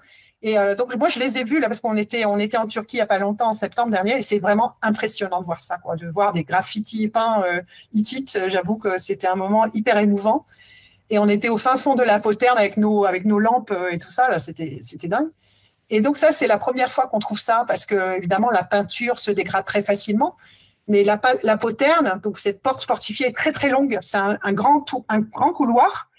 Et c'est seulement dans l'obscurité totale que ces hiéroglyphes ont été préservés, en fait. Mais alors, du coup, tu me dis que le cunéiforme, il est arrivé un petit peu avant, mais ces usages-là, donc, on peut considérer qu'il y a un usage du cunéiforme pour l'administratif et du hiéroglyphique un peu plus dans la vie de tous les jours, où les deux pouvaient se mélanger. Non, je pense qu'en fait, dans les deux cas, c'est quand même des pratiques administratives. Je pense pas que dans la vie de tous les jours, le tout en chacun savait écrire, en fait. L'écriture était réservée à une élite sociale. Et donc, c'était vraiment la propriété de l'administration centrale. À mon avis, le boulanger du coin, il savait pas écrire, en fait. Du coup, même pour les hiéroglyphes, il y a peu de chances que ce soit... enfin, bon, il y a des débats actuellement, hein, mais... bon, par exemple, ces graffitis qui ont été trouvés, justement, il y a un débat sur ça, c'est qui les a écrits et qu'est-ce que ça implique, en fait. Donc, si on a bien lu ces nouveaux graffitis qui ont été trouvés cette année, là, ça serait le nom du gars qui a été responsable de la construction de la porte, si on a bien compris ce qui a été lu. Mais est-ce que lui, il savait écrire ou est-ce qu'il les a fait écrire? On n'en sait rien, en fait. C'est compliqué. Donc, pour l'hiéroglyphique, il y a un doute. Est-ce qu'il y a eu une démocratisation de l'écrit avec les hiéroglyphes ou pas? C'est pas simple à démêler. Ce que je peux dire, c'est que les tablettes en bois dont je parlais tout à l'heure, qui étaient vraiment une pratique répandue, mais malheureusement pas préservée, comme j'ai dit, hein, ça relevait de l'administration, de toute façon. Hein. C'était des textes administratifs. Donc, les deux écritures n'étaient pas hermétiques les unes aux autres. Elles vivaient ensemble et elles pouvaient se combiner. D'ailleurs, alors, il y a un seul support archéologique où les deux écritures se combinent physiquement sur un même objet. C'est ce qu'on appelle la glyptique, c'est-à-dire les sceaux. Et les sceaux des rois, en fait. Pas n'importe quel sceau, les sceaux des rois et des reines aussi, parce qu'on en a pour les reines aussi. Et ça, c'est assez beau, les sceaux royaux, hittites, parce que c'est des sceaux ronds, c'est des cachets ronds, et au milieu, vous avez des hiéroglyphes anatoliens, et autour, vous avez le cunéiforme. Donc là, vous avez les deux ensemble, en fait. C'est des beaux objets. On en trouve sur Internet, si vous tapez sceau royal hittite, vous en trouvez. Et donc ces tags-là, ils sont en cours de traduction. Les graffitis, oui, il y a une équipe qui est en train de traduire, et donc il y a des débats sur sur la lecture. Donc c'est pas réglé parce que ça vient juste d'être opéré, hein, c'est tout frais. Donc oui, il faut attendre un peu, voir un peu. Et puis en plus, on n'est pas sûr d'être d'accord. Enfin, bref, peu importe. On a pas mal. Donc en fait, on était en congrès d'hittitologie. Donc là, il y avait tous les hittitologues du monde. Donc c'est un joyeux groupe, tout ça. Pour l'anecdote, j'ai Vincent Blanchard du coup qui suivra dans un prochain, voilà, qui m'a envoyé un mail en disant excuse-moi, j'ai pas répondu, j'étais en colloque hittitologie, et après il me disait oui, ça existe. Voilà, il était avec moi en fait. On était au même congrès avec Vincent, oui. Et donc là, c'était tous les spécialistes et tout. Puis on se connaît bien évidemment parce qu'on n'est pas très nombreux dans le monde. Et on a eu des grands débats. C'est comment lire ces graffitis, qu'est-ce que ça implique, etc. Et c'est des sujets importants. Donc on va attendre la publication, voir ce qui se passe. Moi, je parie sur on n'est pas content, on voulait plus d'argent. A priori, ça sera pas ça parce que alors moi, je les ai vus. D'un côté, c'est un nom propre, c'est sûr. On n'est pas d'accord sur la lecture. À mon avis, c'est Inara, mais bon, peu importe. Et puis de l'autre côté, il y avait clairement une porte. Et on pense que c'est le nom de la porte, en fait. Donc, la porte fortifiée qui a été nommée. Et ça, c'est assez génial. Donc, si ça se confirme, ça va être un truc important, pour nous en tout cas. Alors, pour clarifier un peu le truc, quand on parle de hiéroglyphes, c'est vrai que la plupart des gens ont des hiéroglyphes, ils voient les hiéroglyphes égyptiens. Est-ce que c'est la même chose ou ça ressemble à ça? Non, visuellement, ça ressemble pas du tout, je trouve. Visuellement, c'est quand même assez différent. Et puis, il y a pas grand-chose en commun. Parce que alors derrière l'écriture hiéroglyphique, il y a des langues qui sont très différentes en fait. L'égyptien, l'égyptien est une langue qui appartient à une autre famille linguistique, donc ils n'ont pas forcément besoin de noter toutes les voyelles, etc. Alors que en Anatolie, ça fonctionne pas du tout comme ça. Les voyelles vont être écrites. Donc non, il n'y a pas tellement de parenté entre les deux systèmes d'écriture en fait. Simplement, il faut le reconnaître quand même, les Anatoliens ont emprunté 2 signes égyptiens dans leur système, qui étaient des signes qui voyageaient en fait avec les objets égyptiens dans l'Orient ancien. Donc le premier, c'est ce qu'on appelle Ankh en égyptien, c'est la clé de vie, et qui a été utilisée, la clé de vie égyptienne a été récupérée dans le système hiéroglyphique anatolien, et ils lui ont donné la valeur vie, ils l'ont appelée vie. Donc c'est bien, le sens n'a pas changé. Et le deuxième, c'est le disque solaire ailé, qui existait déjà en Égypte et qui a été récupéré vraisemblablement en Anatolie, même si sur celui-là, il y a encore un débat aussi sur l'origine, etc. Mais voilà, donc il peut y avoir une inspiration pour 2 signes sur et on est à 526 signes d'écriture en hiéroglyphes. Donc, on peut dire que c'est assez mineur quand même. On a une question qui nous dit, est-ce que ça peut être comparé plus ou moins aux idéogrammes asiatiques comme les kanji japonais mélangés au romanji, etc. Bah, moi, je fais souvent la comparaison plutôt pour le cunéiforme, en fait, pour expliquer que c'est assez souvent comme ça que ça marche. C'est-à-dire, pour le cunéiforme, on a souvent un logogramme, donc un signe, une idée, par exemple, je dis n'importe quoi, divinité, bon, un signe pour divinité. Et souvent, derrière, ils vont mettre en plus ce qu'on appelle des syllabogrammes, c'est un signe pour une syllabe. Et donc, ils vont mélanger un signe pour une idée avec des signes pour des syllabes pour préciser, en fait, la forme du mot qui se cache derrière. Et donc, il y a des similitudes quand même dans la logique. Et alors là, on nous pose une question, pas vraiment sur cette écriture, mais on nous demande si les Hittites utilisaient le système sexadécimal, donc de base 60, inventé par les Sumériens. Oui, absolument, ils l'ont gardé, le système 60. La base 60 était utilisée par les Hittites, donc parce qu'on a le système décimal, on le repère, on a un signe qui veut dire aussi bien 1 que 60. Et ça montre que en fait, c'était en base 60. Oui. En fait, ils ont récupéré le système sumérien qui a été lui-même un petit peu élaboré en Mésopotamie par les Akkadiens et ils ont juste copié. Là, ils n'ont absolument pas innové à ce niveau-là, les Hittites. Alors tu nous parlais du fait que le cunéiforme c'était plus connu en Mésopotamie. Comment est-ce que ça s'est transféré finalement chez les Hittites? Il y a vraiment, c'est un peu compliqué parce que d'abord tu avais les marchands assyriens dont j'ai déjà parlé qui étaient en Anatolie et les marchands assyriens eux-mêmes avaient une pratique de l'écrit particulière. Donc comme je disais tout à l'heure, j'ai fait une allusion à ça. Les premiers rois anatoliens, avant même la constitution, si on peut dire ça comme ça, unifiée du royaume hittite, ont utilisé ce système-là. Après, il s'est perdu. Tout ça s'est noyé un peu dans la masse et on est passé à autre chose, un système politique unifié, un premier royaume autour de Hattusili Ier. Donc, on est dans les environs de 1650 avant Jésus-Christ. Et Hattusili Ier, il a fait des raids vers la Syrie. Donc, il a récupéré, en passant, il est allé à Alep notamment, il est allé piller Alep, etc. Bon. Et alors, il a récupéré des scribes syriens qui étaient eux-mêmes formés à l'école mésopotamienne, j'allais dire, qui ont formé les premiers scribes. Et puis, comme sa cour royale est devenue hyper prestigieuse, Hattusili Ier, c'est le premier grand roi de l'histoire hittite connu, roi fondateur, etc. Et ben, il y a des scribes babyloniens, donc de la Babylonie, qui sont venus s'installer dans la cour hittite et qui ont travaillé pour le roi hittite. Donc, en fait, la pratique de l'écrit cunéiforme, elle est devenue en fait de 3 sources. D'abord les Assyriens, mais cette source-là, elle n'a pas perduré. Il y a une rupture dans l'histoire. Et après, il y a eu la Syrie et la Babylonie qui a contribué. Bon, en tout cas, il faut être multicasquette, quoi, parce que on a des textes dans différentes écritures, différentes langues. Du coup, pour vous autres spécialistes des Hittites, il faut commencer à tâter pas mal de trucs. Bah oui, mais bon, c'est le côté très sympa, je trouve. Moi, c'est ce qui m'attire le plus, en fait, c'est que ça nous oblige à nous mettre en danger, à explorer plein de trucs. C'est ça qui enrichit vachement en fait une civilisation aussi, cette multitude. Et alors tu nous as donné quelques exemples de sources que vous avez pu étudier pour en savoir un petit peu plus, mais est-ce que tu pourrais nous en parler de manière un peu plus large de ça? Sur quel type de sources vous travaillez? On a une question notamment qui nous dit, est-ce que vous avez retrouvé des textes littéraires hein, ou est-ce qu'il n'y a que des textes administratifs? Non, on en a des textes littéraires. Alors souvent... ça dépend ce qu'on appelle littéraire, parce que il y a des débats sur toutes les définitions, tu sais, mais littéraire, donc on a des textes traductions, notamment l'épopée de Gilgamesh. Bon, les gens connaissent habituellement, ont entendu parler au moins une fois. Bon, on a à la fois en akkadien, donc dans la langue d'origine, je me comprends, la langue de Mésopotamie, mais on a aussi des traductions, c'est-à-dire que les scribes hittites ont traduit Gilgamesh. Et ce qui est génial, c'est quand ils ont traduit, ils ont rajouté des trucs aussi, parce que les scribes ne se contentaient pas de copier bêtement, ils avaient le droit d'inventer aussi. Et donc, ils ont inventé des épisodes. Et on réalise que des épisodes de Gilgamesh ont été ajoutés par les scribes hittites, mais n'existaient pas en Mésopotamie, en fait.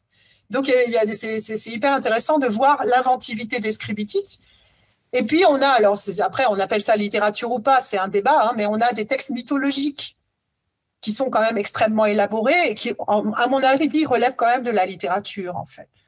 Parce qu'il y a il y a un jeu de vocabulaire, il y a même des collègues qui pensent qu'il y a une versification, c'est-à-dire qu'il y aurait eu des vers, il y a eu des rimes. Donc ça, à mon avis, c'est plus compliqué à prouver, mais enfin, il y en a qui défendent cette idée-là.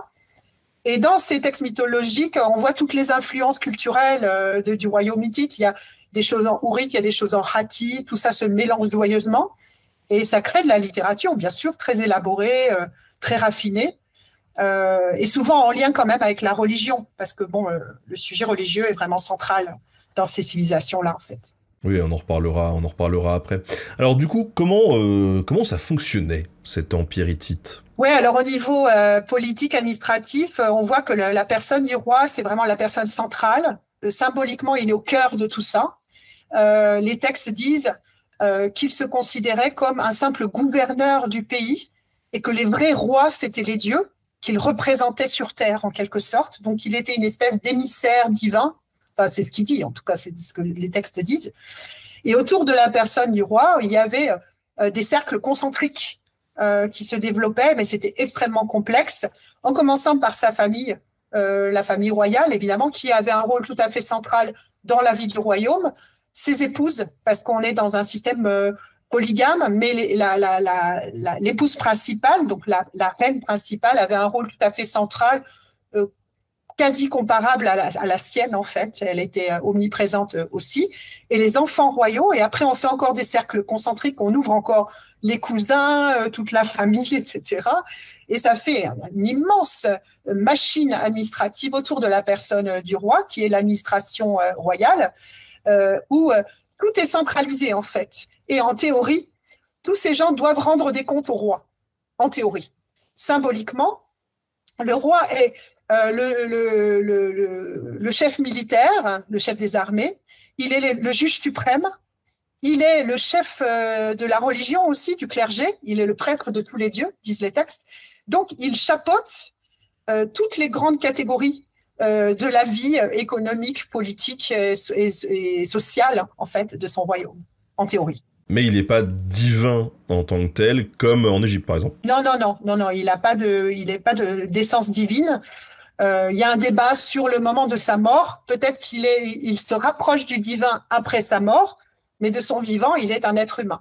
Par contre, il est quand même, évidemment, dans les textes, considéré comme choisi des dieux, protégé des dieux, etc., etc. Ça, évidemment. Et ça me fait poser une question, ce fonctionnement très clanique, en fait, en famille. Est-ce qu'il y a eu des tentatives d'usurpation du pouvoir qui ont pu fonctionner, et comment ça s'est passé? Parce que je sais que dans certaines histoires comme ça, on voit que quand il y a un outsider qui arrive et qui arrive à prendre la place forte, quoi, du coup, ils zigouillent toute la famille pour être sûr qu'il n'y a pas de... Oui, absolument, et on a des cas comme ça. En fait, ce qu'on remarque, c'est les usurpations, il y en a eu plusieurs, mais c'est les membres de la famille, en fait. Donc, oui, c'est souvent... Voilà. Famille, ouais. Donc, c'est des fratricides. Généralement, c'est des fratricides, en fait. Donc, il n'y a pas à tout changer comme ça, quoi. Voilà, c'est ça. Mais enfin, ils zigouillent pas mal quand même. Hein. Il y a eu des cas où il y a des fils qui ont été tués quand même, des frères, etc. Mais souvent, les usurpations qui ont fonctionné sur le moyen terme, c'est des frères ou des beaux-frères, etc. Donc, c'est des familles proches. Et on a eu des cas, oui, on a plusieurs cas d'usurpation dans l'histoire hittite. Il y a même toute une période, la fin de l'Ancien Royaume, c'est un carnage parce qu'ils ont passé leur temps à se zigouiller entre eux, tel point que c'est compliqué de s'y retrouver. Et on ne sait plus qui a régné, en fait, à force. Et alors, tu nous dis qu'il avait plusieurs fonctions, ce roi. Est-ce qu'on a une idée de certains rôles très importants qui auraient pu être occupés à ses côtés, en fait? Quel type de fonction il pouvait y avoir? Oui, il y a par exemple la reine, comme je dis, la reine principale avait des fonctions absolument essentielles qui pouvaient lui échapper à lui, c'est-à-dire il y avait quand même une répartition des rôles. Donc, c'est des choses qu'on sait plutôt pour l'Empire, pour l'époque impériale, donc c'est grosso modo plutôt le XIIIe siècle avant, parce que c'est l'époque où on a le plus de documentation écrite, en fait. Et la reine principale, elle avait un rôle apparemment majeur aussi dans la diplomatie. Par exemple, c'est elle qui gérait tous les mariages dynastiques. Elle choisissait les mariages dynastiques et elle les arrangeait. Et on a des lettres entre une grande reine hittite très connue qui s'appelle Pudurhepa, qui est l'épouse de Hattusili III, et Ramsès II, où la reine écrit directement à Ramsès. Elle l'appelle mon frère, parce que dans la diplomatie de l'époque, entre rois de rang égal, on s'appelait mon frère. Et ce qui est assez génial, c'est qu'elle réussit à recevoir des courriers de Ramsès où il l'appelle ma sœur. Donc il a compris, même au fin fond de l'Égypte, que cette reine, elle avait un réel pouvoir, en fait. Elle négociait les réalités diplomatiques du royaume. Et puis, il y a des réalités cultuelles aussi, c'est-à-dire la reine, elle avait un rôle tout à fait central aussi dans la vie religieuse du royaume, comme le roi d'ailleurs. Mais c'était pas exactement l'équivalent, c'est-à-dire c'est complémentaire. Et puis, il y a des princes aussi, il y a des princes royaux qui ont des rôles absolument essentiels. Par exemple, alors, en dehors des fils, alors le fils qui va être le fils héritier, qui est choisi pour devenir le futur roi, lui, il va être traité tout à fait à part, puisqu'il va y avoir une période, il peut y avoir une période de co-régence, où ils vont régner ensemble, en même temps. Il y aura deux rois, en fait, en quelque sorte, pour la formation du jeune héritier. Et puis, il y a les frères du roi, les frères cadets, qui peuvent aussi travailler comme garde du corps du roi. Mais c'est très prestigieux parce que c'est un statut réservé à des gens qui ont le droit d'être en présence du roi. Et être en présence du roi, c'est un privilège, en fait. C'est pas donné à tout le monde. Donc là, il faut être proche. C'est forcément les cercles très proches. Et alors, comment est-ce que s'organisait cette royauté, en fait? Elle était à un endroit bien précis ou, comme nos mérovingiens, c'était des types qui allaient un peu partout? Alors, en fait, généralement, ils étaient quand même très centralisés sur la capitale historique, qui est Hattusa, pour les époques qui sont bien attestées. Par contre, le roi devait rendre visite à différentes villes pendant les grandes fêtes cultuelles. Il y avait des fêtes cultuelles dans les différentes villes. Certains parlent de pèlerinage, peut-être un bien grand mot, mais enfin des voyages en tout cas à but cultuel, où il devait rendre hommage aux divinités de ces différentes villes pour montrer qu'il ne les négligeait pas en fait. Et c'était une manière de montrer la cohésion de son royaume. Donc le roi bougeait un peu dans le contexte de ces fêtes cultuelles. Ce n'était pas tout le temps en permanence, mais enfin ça devait être quand même une partie importante de son année, j'allais dire.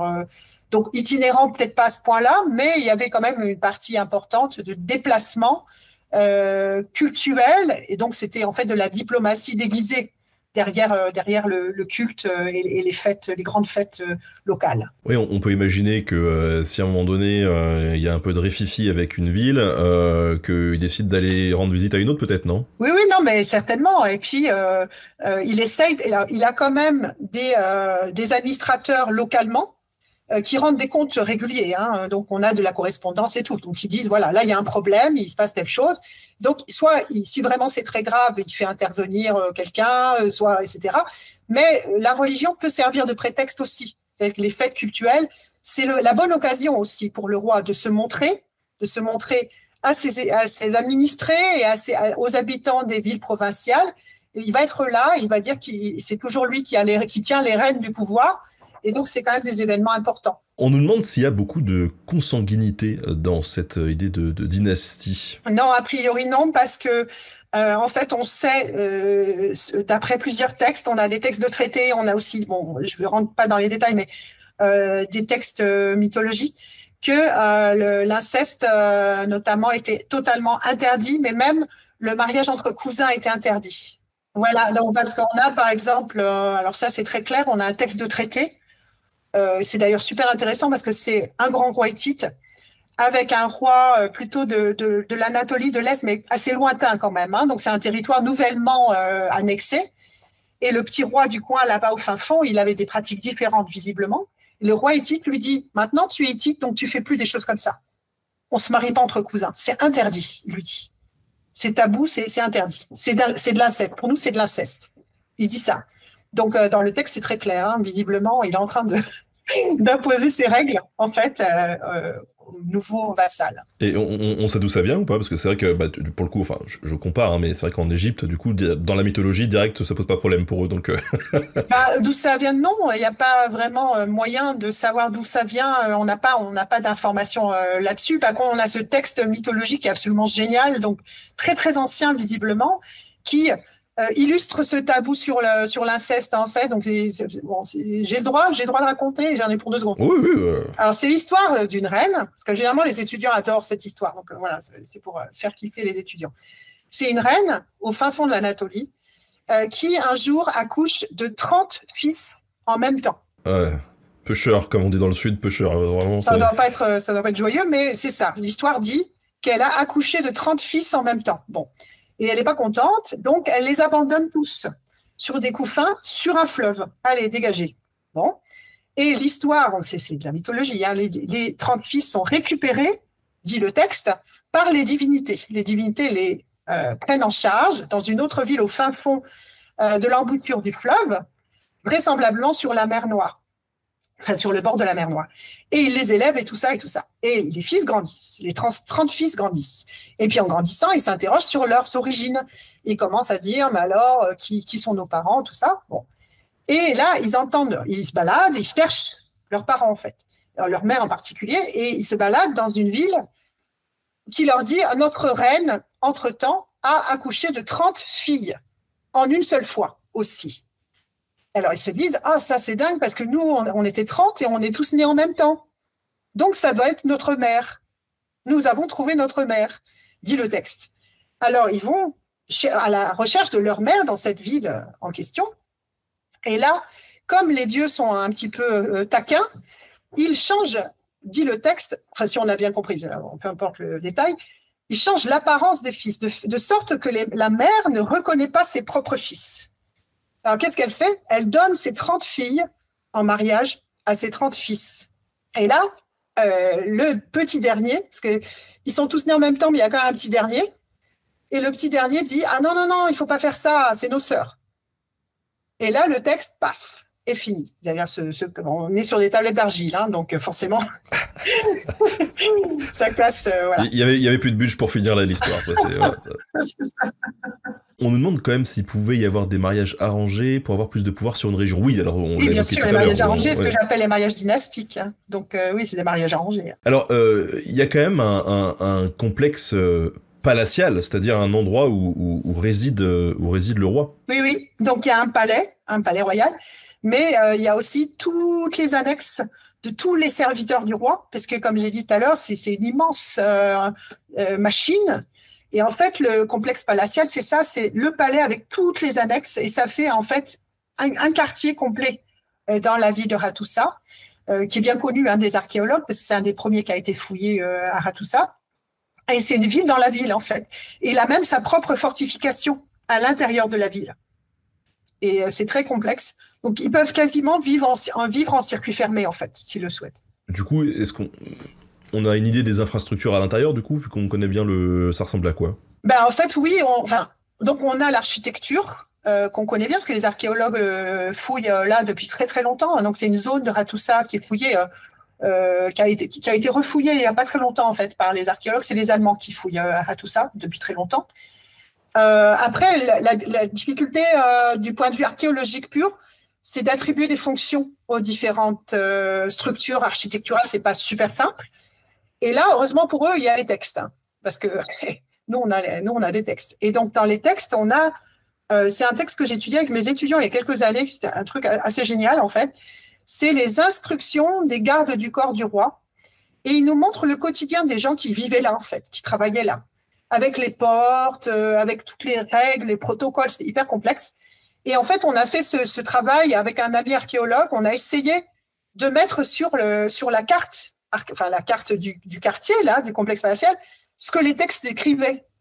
C'est pas super simple, mais il y a quelque chose à faire. Donc, on a quand même une idée assez claire, en tout cas des circulations, d'un bâtiment à l'autre, et c'est déjà en soi super intéressant. Et puis bon, est venue l'entrée principale, magnifique, avec son grand escalier, tout ça, est visible sur le site archéologique.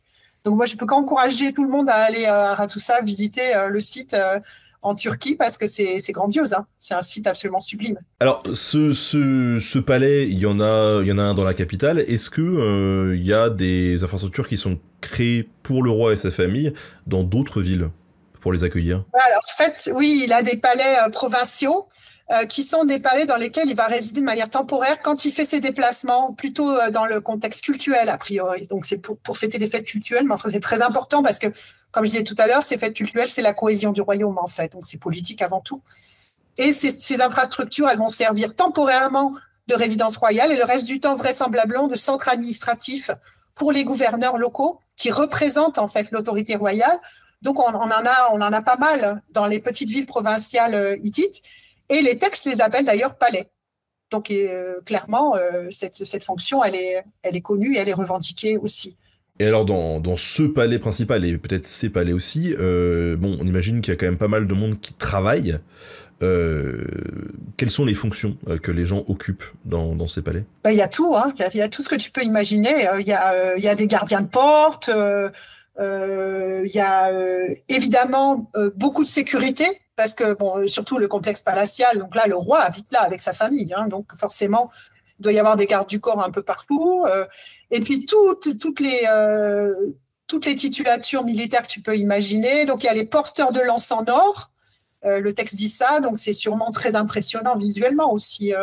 Les porteurs de lance en or qui vont garder certains passages, etc. Parce que j'imagine que certains secteurs devaient être réservés vraiment à la crème de la crème et que les autres n'y avaient même pas accès. On pouvait travailler comme petit grouillot quelque part dans le complexe palatial sans jamais mettre les pieds dans la zone où le roi lui-même résidait, j'imagine, hein, certainement.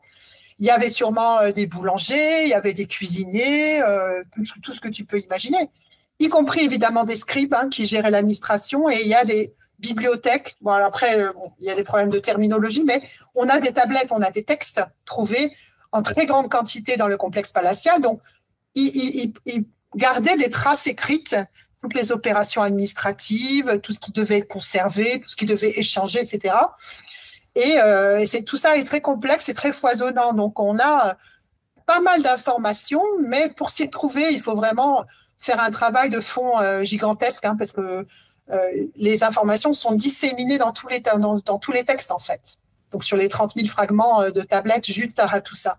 Il y a des gens spécialistes de ces questions-là. Il y a 2 gros bouquins qui sont sortis il n'y a pas longtemps sur les administrateurs, donc les fonctionnaires, en fait, de l'administration royale hittite. Et parfois, on a des problèmes de traduction, c'est-à-dire on ne comprend pas toujours quel personnage fait quoi. En fait, ça dépend un petit peu des contextes, mais on a quand même une vision assez complète. Et l'autre univers très, très complet aussi, qui fonctionne un peu en parallèle, c'est les temples. Dans les temples aussi, il y avait tout un personnel. C'était aussi une ville dans la ville, vraisemblablement un petit peu différencié du complexe palatial. Ce n'est pas totalement la même chose, mais ils avaient des liens. Ils étaient en lien, ils étaient en contact permanent, et vraisemblablement, les temples devaient quand même rendre des comptes au roi aussi. Ils n'étaient pas indépendants du roi, évidemment. Et on va en reparler de toute façon, cette relation entre religion et pouvoir. En attendant, on a une question. On nous demande quel était le mode de fonctionnement de la société hittite. En gros, est-ce qu'ils étaient basés sur le servage ou l'esclavagisme? Oui, en partie. C'est-à-dire qu'on a des pratiques d'esclavagisme qui sont attestées, effectivement. Alors, souvent, c'est les prisonniers de guerre. Donc, nous, on a plutôt des textes qui relèvent de l'époque impériale, donc on va dire 14e, 13e siècle avant, qui sont des périodes où les rois sont très conquérants, sont des conquérants assez actifs, assez dynamiques au niveau territorial. Et donc, ils font des razzias, ils ramènent avec eux les prisonniers de guerre qu'ils vont asservir, effectivement. Donc, on a des pratiques d'esclavage qui sont attestées. Pour tout ce qui est fermage, agriculture, on a aussi effectivement des métayers, ce genre de choses, donc des pratiques, avec aussi des administrateurs qui allaient centraliser en fait les productions agricoles, donc les récoltes et tout ça, dans des entrepôts, et qui redistribuaient un système de redistribution qui relevait directement de l'administration royale. Des choses comme ça. Ah, donc l'agriculture, elle avait une place très centrale dans... Ah, très important, oui, et l'élevage aussi, oui, absolument. Alors, pour gérer ça, justement, tu nous as dit qu'il y avait des fonctionnaires. Comment est-ce que ces fonctionnaires devenaient fonctionnaires, déjà? Et comment est-ce qu'ils apprenaient à lire et à écrire? Alors, après, donc il y a 2 choses différentes. D'abord, fonctionnaire, je pense que souvent, c'était quand même de père en fils, hein. C'était souvent des familles, hein, à mon avis. D'après ce qu'on comprend, quand c'est dit, c'est souvent le cas. Par contre, alors, c'est pas parce qu'ils sont fonctionnaires qu'ils lisent et écrivent forcément, puisqu'il y a des catégories de fonctionnaires, à mon avis, qui ne savaient pas lire et écrire.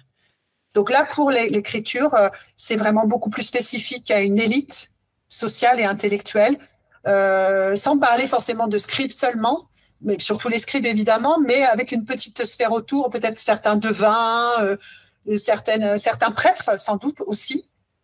Mais la pratique de l'écrit, apparemment, est quand même réservée à une petite minorité de personnes, même parmi les fonctionnaires royaux, en fait. Hein, c'est ça que je veux dire.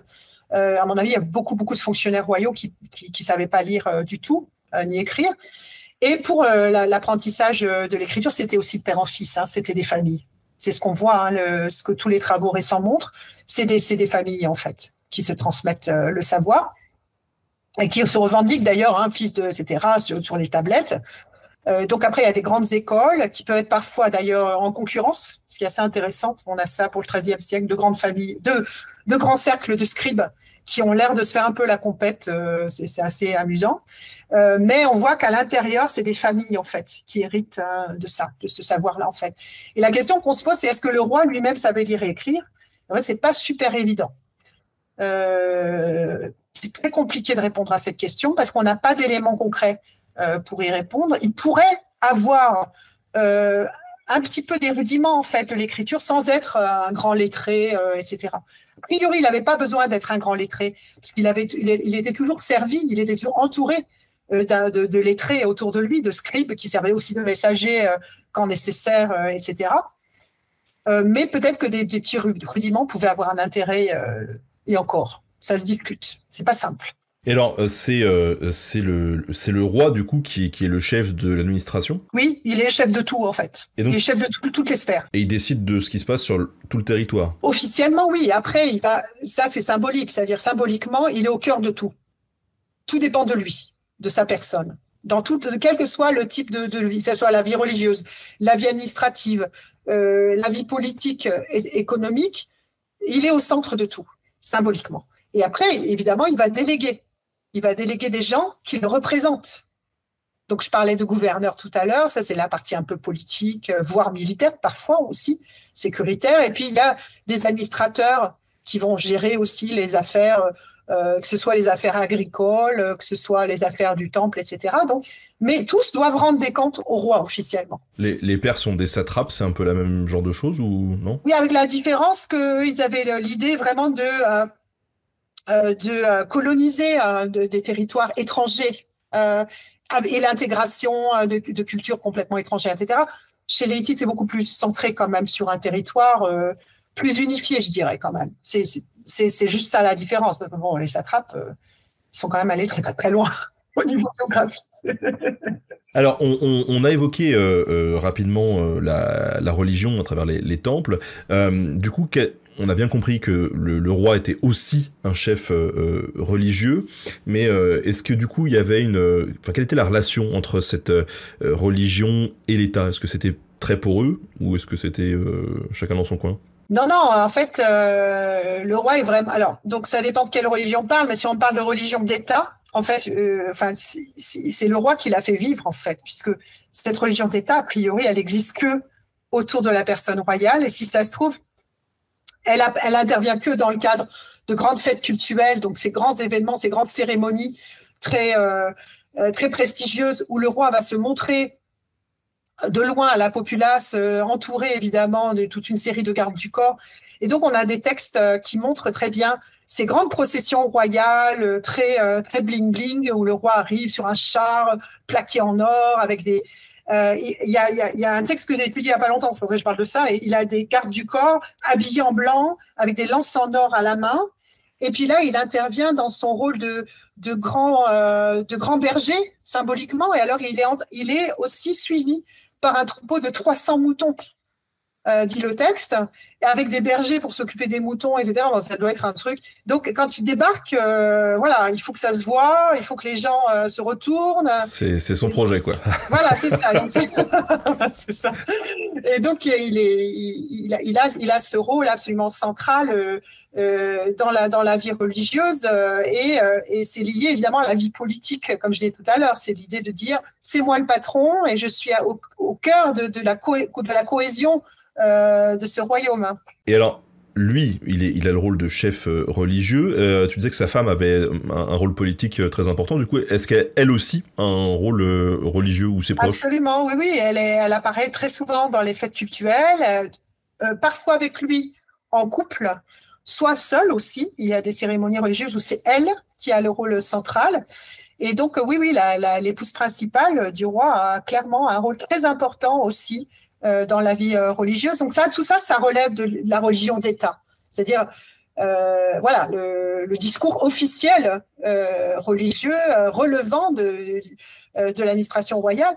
Mais après, à côté, il y a la dévotion des petites gens. Les gens, ce qu'ils prient chez eux dans leur maison n'a sans doute pas grand-chose à voir, si tu veux, mais c'est autre chose. C'est une couche différente, j'allais dire, de la vie religieuse. Et les deux peuvent se combiner sans problème, a priori. Mais du coup, alors quand on parle de temples, c'est des temples de la religion d'État, ou il peut aussi y avoir des temples pour les gens, pour leur pratique au jour le jour? Non, ce qu'on a, nous, c'est des temples qui relèvent vraiment de la religion d'État. C'est-à-dire que, alors, pour les gens, j'allais dire lambda, on n'aurait pas des temples, on pourrait avoir des espaces, alors soit des hôtels domestiques dans les maisons. Ça, à mon avis, il y en avait, c'est sûr. Mais on ne sait pas très bien parce que l'archéologie commence à peine à étudier l'architecture domestique.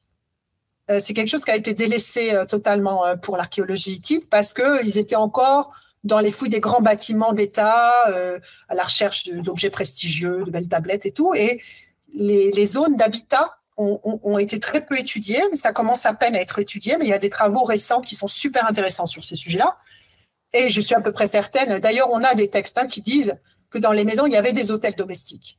Donc, temple, c'est un bien grand mot, mais hôtel domestique, c'est-à-dire un espace consacré à la religion dans la maison, oui, certainement. Ça, il n'y a absolument aucun doute, et ça, chacun avait le sien, ça me paraît clair. Après, il y avait des zones où les gens pouvaient se rendre pour vénérer leurs dieux, qui sont mentionnés dans les textes, et alors ça peut être aussi en plein air, ça peut être des trucs en pleine nature. Parce qu'en fait, il faut savoir que les Anatoliens vénéraient les montagnes comme des dieux, par exemple. Chaque montagne était divinisée, chaque cours d'eau était divinisé. Donc, ils pouvaient se rendre au pied d'une montagne, il y avait des espaces pour vénérer les dieux localement. Il n'y a pas besoin forcément d'aller dans un temple construit, j'allais dire. Il y a plusieurs sortes d'espaces sacrés, en fait, qui pouvaient, à mon avis, tout à fait servir à la dévotion locale, enfin aux gens lambda, j'allais dire. Mais les temples construits qu'on a, eux, relèvent totalement, en fait, de la religion étatique. Ils sont vraiment dans la partie prestigieuse de la capitale hittite. Juste, il y a un secteur où il y a plus de 30 temples qui ont été trouvés par les archéologues. Et après, on essaie d'identifier, ce qui n'est pas super évident parce qu'il n'y a pas forcément de texte associé. Juste à partir des objets en fait qu'ils ont trouvés, à quelle divinité pouvait appartenir tel ou tel temple. Ça, c'est pas forcément toujours facile à déterminer. Alors, tu disais au début de cet entretien que cet empire hittite, il était très étendu et donc très multiculturel finalement. Est-ce que, malgré le fait qu'il y ait une religion d'État, on tolérait d'autres religions qui pouvaient coexister aussi ou pas du tout? En fait, ça dépend ce qu'on appelle religion, mais ce qui se passait, c'est que dès que les rois hittites acquéraient un nouveau territoire, donc prenaient par la force un nouveau territoire, ils récupéraient toutes les divinités du territoire et les adoptaient dans leur religion d'État. Donc, ce n'est pas deux religions qui cohabitent, c'est des dieux d'origine étrangère qui sont adoptés dans le système de la religion d'État. Et ça, c'était absolument aucun problème. Le panthéon étatique hittite était élastique. Il n'y avait aucune limite. Dès qu'ils allaient sur un nouveau territoire, ils disaient c'est qui tes dieux? Très bien, elle est bienvenue. Et non, mais c'est exactement ça, mais ils n'étaient pas les seuls. Mais bon, ça, c'était vraiment systématique. Et donc, non seulement ils les récupéraient, alors parfois, on a aussi des attestations dans les textes de statues divines étrangères récupérées, installées dans les temples à Hattusa et vénérées ensuite. C'est-à-dire que les dieux étrangers sont adoptés et vont faire l'objet d'un culte comme les autres. Et en fait, ils deviennent des dieux hittites comme les autres. La Ligue des Champions version divinité, quoi. À chaque saison, ça change, il y a des nouveaux. Il n'y a aucun problème. Tant mieux, c'est cool. Et alors, cette administration religieuse, comment est-ce qu'elle fonctionnait? On a ce chef qui est le roi. J'imagine qu'en dessous, du coup, il y a quand même toute une partie qui est dirigée peut-être par quelqu'un d'autre. Voilà, alors au niveau des temples, comme je disais tout à l'heure, c'est vraiment un univers un petit peu séparé du complexe palatial, mais en lien, comme je disais, c'est-à-dire ils sont quand même en contact et tout ça.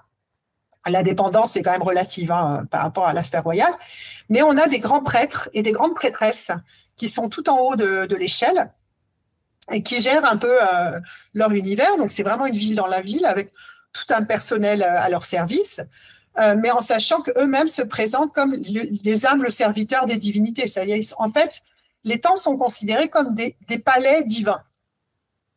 Et donc, symboliquement, les divinités habitent dans cet endroit-là, et tous les humains qui sont dedans sont au service, symboliquement, de cette divinité qui habite là, ou plusieurs, parfois, habitent le même temps, plusieurs divinités. Et donc, on a les prêtres suprêmes, parfois des prêtresses suprêmes, donc il y a aussi bien des hommes que des femmes qui peuvent avoir des statuts très élevés, qui peuvent avoir des fonctions extrêmement élevées. Et ce qu'on comprend quand on arrive à le comprendre, c'est que souvent, c'est des membres de la famille royale qui sont tout au haut de la structure du clergé, que ce soit un grand prêtre ou une grande prêtresse, c'est souvent des membres de la famille royale qui ont été casés là et qui vont se charger du quotidien de telle ou telle divinité, en fait. Dans l'administration du temple localement, il faut nourrir la divinité, il faut la laver, il faut lui changer ses habits, il faut la servir comme un maître humain. Est-ce que les textes disent, on a un texte comme ça qui est vraiment génial, qui est un texte d'instruction. Donc en fait, c'est vraiment les instructions à suivre à la lettre pour les membres du personnel d'un temple. Et ces textes d'instruction, il faut savoir qu'on a ces droits et devoirs du personnel, avec à la fin un serment qui doit être prononcé. Donc, apparemment, on lisait ce texte aux membres du personnel de temple, on lui faisait prêter serment de respecter tous ses droits et devoirs, et apparemment, ça se faisait régulièrement, c'est-à-dire c'était renouvelé sous forme de serment, en sachant que le serment, c'est sacré, parce que le serment, c'est la promesse devant les divinités, les dieux sont témoins. Donc, rompre un serment, c'est très grave. Ça veut dire on va mourir, en gros. Et on peut aussi faire mourir le reste de sa famille avec si on fait pas gaffe. Donc, ça va vite. Donc, être par jour, c'est pas une bonne idée en anatolitite, c'est clair. Et donc, dans ces textes d'instruction, c'est super détaillé. On voit tous les statuts représentés. On a le petit boucher du coin, on a le berger qui s'occupe du cheptel divin, parce que les divinités possèdent des terres aussi, possèdent aussi du bétail et tout ça. Il faut qu'ils mangent. Il faut qu'ils boivent.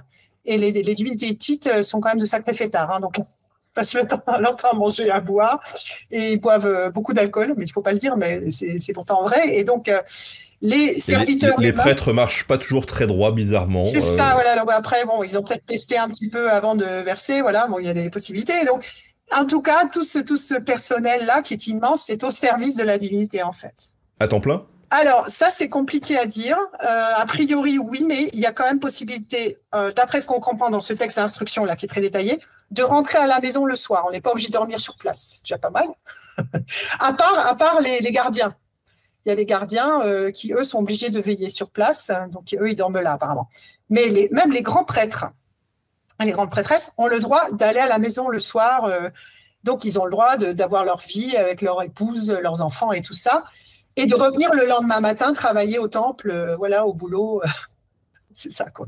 Et alors, tu nous disais qu'il y avait autant des grands prêtres que des grandes prêtresses. On a une idée un petit peu du statut de la femme dans la société ? Oui, c'est détaillé, oui, bien sûr. Et ça, c'est aussi quelque chose d'assez différent des voisins, j'allais dire, du Sud, que ce soit la Mésopotamie, la Syrie antique, où la place de la femme est quand même reléguée un petit peu plus dans les cuisines, quoi. Mais en Anatolie hittite, les femmes sont clairement très puissantes.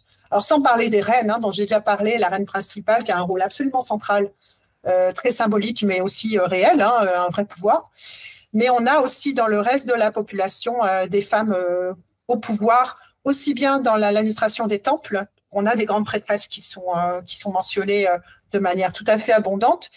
Et puis, alors, ce qui est très important pour moi, ce qui reflète quand même le côté, l'importance de la femme dans la société hittite, c'est qu'on a des sceaux au nom de femmes. Alors, les sceaux, je rappelle, c'est des objets absolument symboliques. C'est l'ancêtre de la chevalière, si tu veux. Et donc, c'est ton identité sociale que tu portes sous la forme d'un objet. Si on était en Mésopotamie, ça serait des sceaux cylindres. Les sceaux cylindres, donc certains connaissent un peu l'archéologie mésopotamienne, ils en ont par tonnes.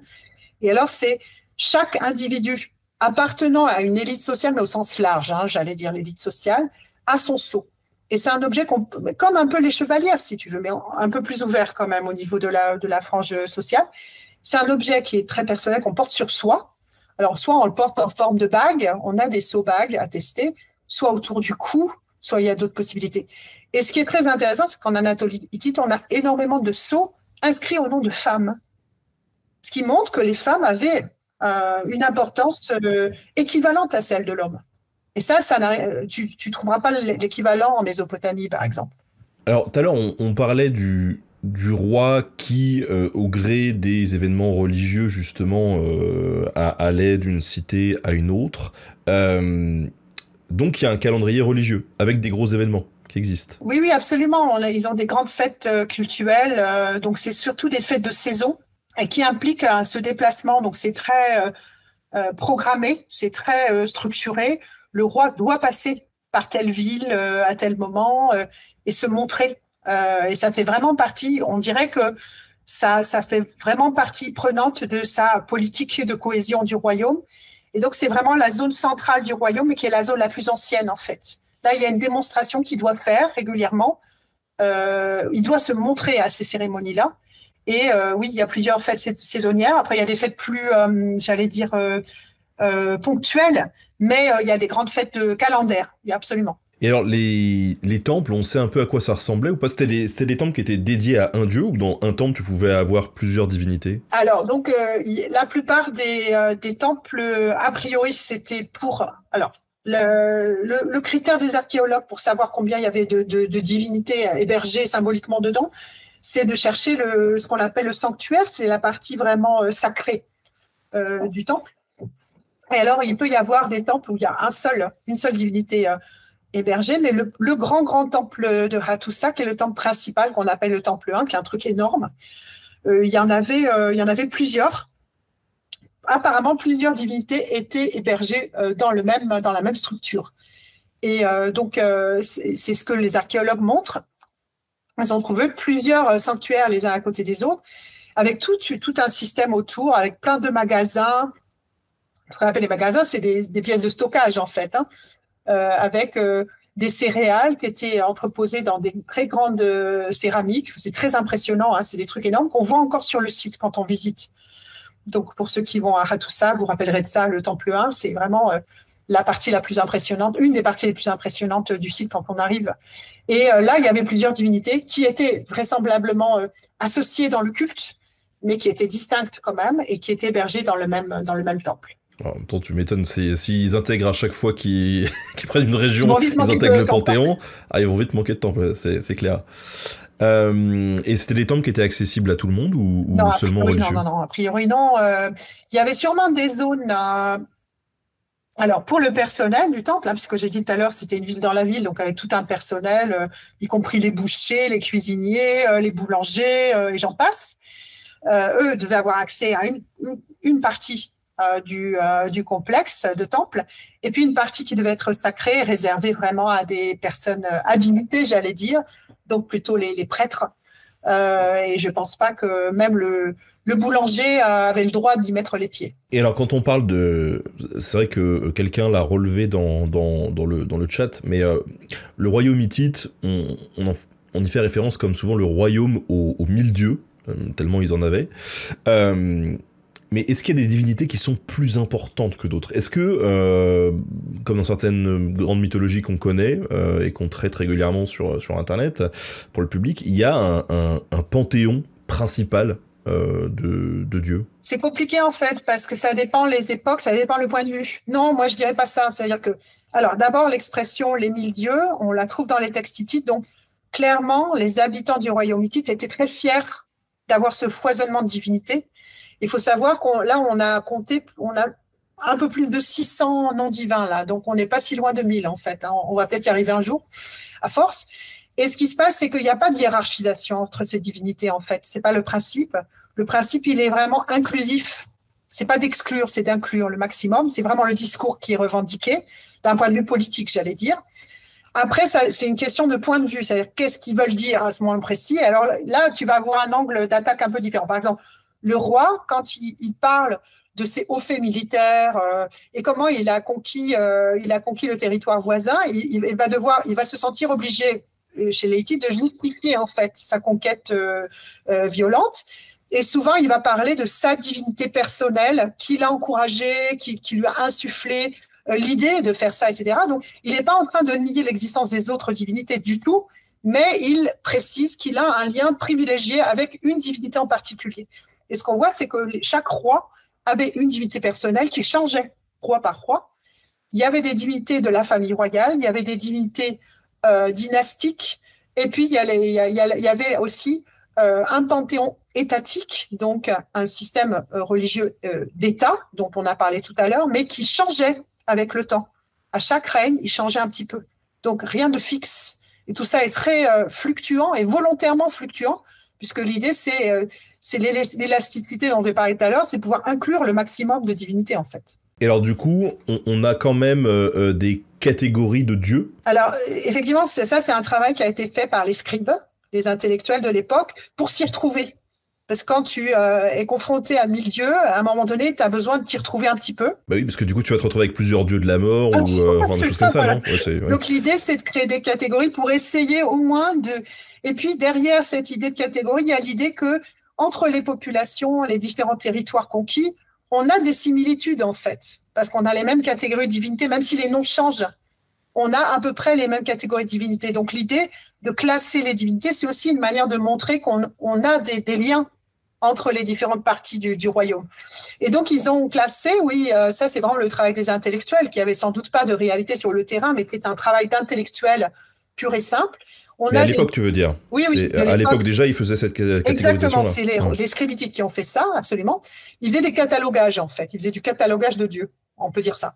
Donc, il y avait les dieux de l'orage, qui étaient des catégories très importantes, parce que dans la civilisation hittite, et ça remonte même aux prémices du royaume hittite, avec les Hatti qui avaient une place importante, les dieux de l'orage, c'était les dieux de la pluie, c'était les dieux de la fertilité agricole, donc il y avait quelque chose c'était des dieux agraires en fait, donc il y avait un rôle déterminant. Donc ça, les dieux de l'orage, on les retrouve partout et souvent à la tête des panthéons locaux, puisque chaque ville avait son propre panthéon en fait. Donc souvent, il y avait un dieu de l'orage au sommet du panthéon anatolien en tout cas, mais pas systématiquement, mais souvent. Il y a aussi des divinités solaires. Et là, il y avait deux catégories qui coexistaient. Il y avait des soleils hommes et des soleils femmes. Il y avait les deux. Et en fait, ça s'est après un petit peu divisé, mais ça, c'est surtout le travail des intellectuels pour s'y retrouver. Les dieux soleils masculins sont devenus, dans l'imaginaire des intellectuels en tout cas, les dieux ludes, qui étaient les dieux diurnes, les dieux du soleil dans la journée. Et puis les dieux soleils, les déesses soleil femmes, féminines, sont devenus les soleils nocturnes qui sont sous terre, et donc souvent des déesses responsables du monde des morts, du monde souterrain, mais solaires quand même, avec un lien avec la nature solaire. Donc il y a eu ces deux grandes tendances qui se sont dessinées. Et puis on a d'autres catégories, on a ce qu'on appelle les dieux tutélaires, c'est les dieux qui sont protecteurs de la nature, aussi bien du vivant, donc la nature sauvage, mais aussi des chasseurs. Donc ils ont un lien avec la chasse, la pratique de la chasse. Ça, c'est très anatolien, mais il y en avait un petit peu partout. Ils ont des noms très complexes. Ça dépend de l'endroit où on se trouve, avec aussi d'ailleurs des divinités féminines. Il n'y avait pas que des divinités masculines là-dedans. Et puis, on a des dieux lunes aussi. On a des dieux guerriers. Enfin, il y a plein de catégories. Et puis, comme je disais tout à l'heure, toutes les montagnes sont divinisées. Et en Anatolie, il y en a beaucoup, beaucoup des montagnes. Et tous les cours d'eau, le moindre ruisseau est divinisé aussi. Les sources sont divinisées. Les nuages, tous les éléments de la nature, en fait. Et les corps de métier ont des divinités aussi ou pas? Il y a un dieu des boulangers ou... Oui, il peut. Alors, c'est pas très bien attesté, mais oui, a priori, les corps de métier devaient avoir des divinités patronnes. Oui, a priori, oui, ces pratiques-là devaient exister. Mais ça, nous, on le sait pas très bien. C'est pas quelque chose de très bien affirmé parce que le sujet des textes, c'est pas ces corps de métier-là, c'est l'élite sociale. Donc, on reste quand même très centré sur la sphère royale et ce qui s'y passe tout autour, un petit peu les temples, mais tout ce qui est artisan et tout ça, on connaît moins bien, du moment qu'ils sont trop éloignés de l'administration centrale, en fait. Et alors, quand tu dis que c'est les intellectuels qui catégorisent finalement, mais que ça se répercute pas forcément sur le terrain, du coup, au niveau des temples, s'il y a plusieurs divinités qui sont au sein d'un temple, ça peut être un temple catégorisé, c'est-à-dire un temple dédié par exemple au monde souterrain, ou dans un temple on pouvait mélanger des divinités qui finalement... Non, alors là le temple dont je parle du temple 1, c'est le grand temple à tout ça, là où il y a plusieurs sanctuaires. C'est la théorie qui a été formée, c'est une théorie parce que on a les textes d'un côté, on a l'archéologie de l'autre. mais on n'arrive pas forcément à faire le lien entre les deux. C'est-à-dire que l'archéologie ne nous donne pas d'éléments tangibles pour démontrer ce qu'on a cru comprendre du côté des textes, si tu veux. Donc, ce n'est pas toujours évident. Mais la dernière théorie qui me paraît assez raisonnable, c'est de dire qu'il y avait un dieu de l'orage. En fait, c'était un couple divin, vraisemblablement, qui était les habitants, j'allais dire, principaux de ce grand temple, avec leur cercle. Parce qu'en fait, ce qu'on voit dans les textes, c'est que les dieux avaient leur propre cercle de serviteurs divins, en fait.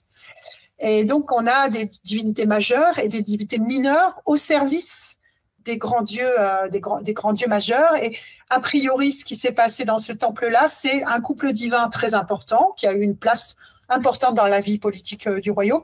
Et c'est son cercle de divinités mineures à son service. Donc, c'est pas à l'intérieur, il y a plusieurs catégories de divinités. C'est pas lié en catégorie, en fait. C'est par cercle. Donc, c'est encore une autre histoire. Et alors, au niveau religieux, quand c'est pas la joie, on fait appel à qui? Admettons, là en France, on serait les Hittites actuellement. Vu la crise qu'on traverse, c'est qui qu'on appelle? Ouais, alors ça dépend un peu de statut, en fait. Il y a plusieurs sortes de crises. Donc, si c'est une crise, il y a plusieurs manières de répondre. Donc, si c'est une crise personnelle dans une famille, par exemple, alors je donne des exemples concrets à partir des textes que je connais. Par exemple, on a un texte qui est absolument génial, qui est un texte pour régler des querelles familiales. Alors on se dit, mais c'est carrément dingue. On va dire, ils ont écrit un texte pour régler des querelles familiales. Mais il faut un peu expliquer le contexte. C'est qu'en fait, ça va au-delà des querelles familiales. C'est qu'ils se sont tellement chamaillés qu'ils ont fini par se maudire les uns les autres. Donc apparemment, les membres, d'après ce qu'on comprend dans le texte, les membres d'une même famille ont proféré des malédictions les uns vis-à-vis des autres. Malédiction, c'est très grave parce que la malédiction te lie ton sort à la décision divine. Donc, c'est quelque chose de très grave, en fait. Ça veut dire que la malédiction, c'est dire du mal. Dans ce cas précis, c'est un père et un fils. Par exemple, je donne cet exemple-là, ce qui est donné dans le texte. Et le fils a dit du mal de son père en présence des divinités, a dit aux divinités, lui, il n'est pas bien, il faut le punir. Et il a réussi à convaincre les divinités de faire du mal au père, et inversement, dit le texte, donc dans les deux sens. Bon. Et ce texte est un rituel pour essayer de régler ce problème-là, en fait. Donc, c'est de la proto-psychanalyse de la version hittite.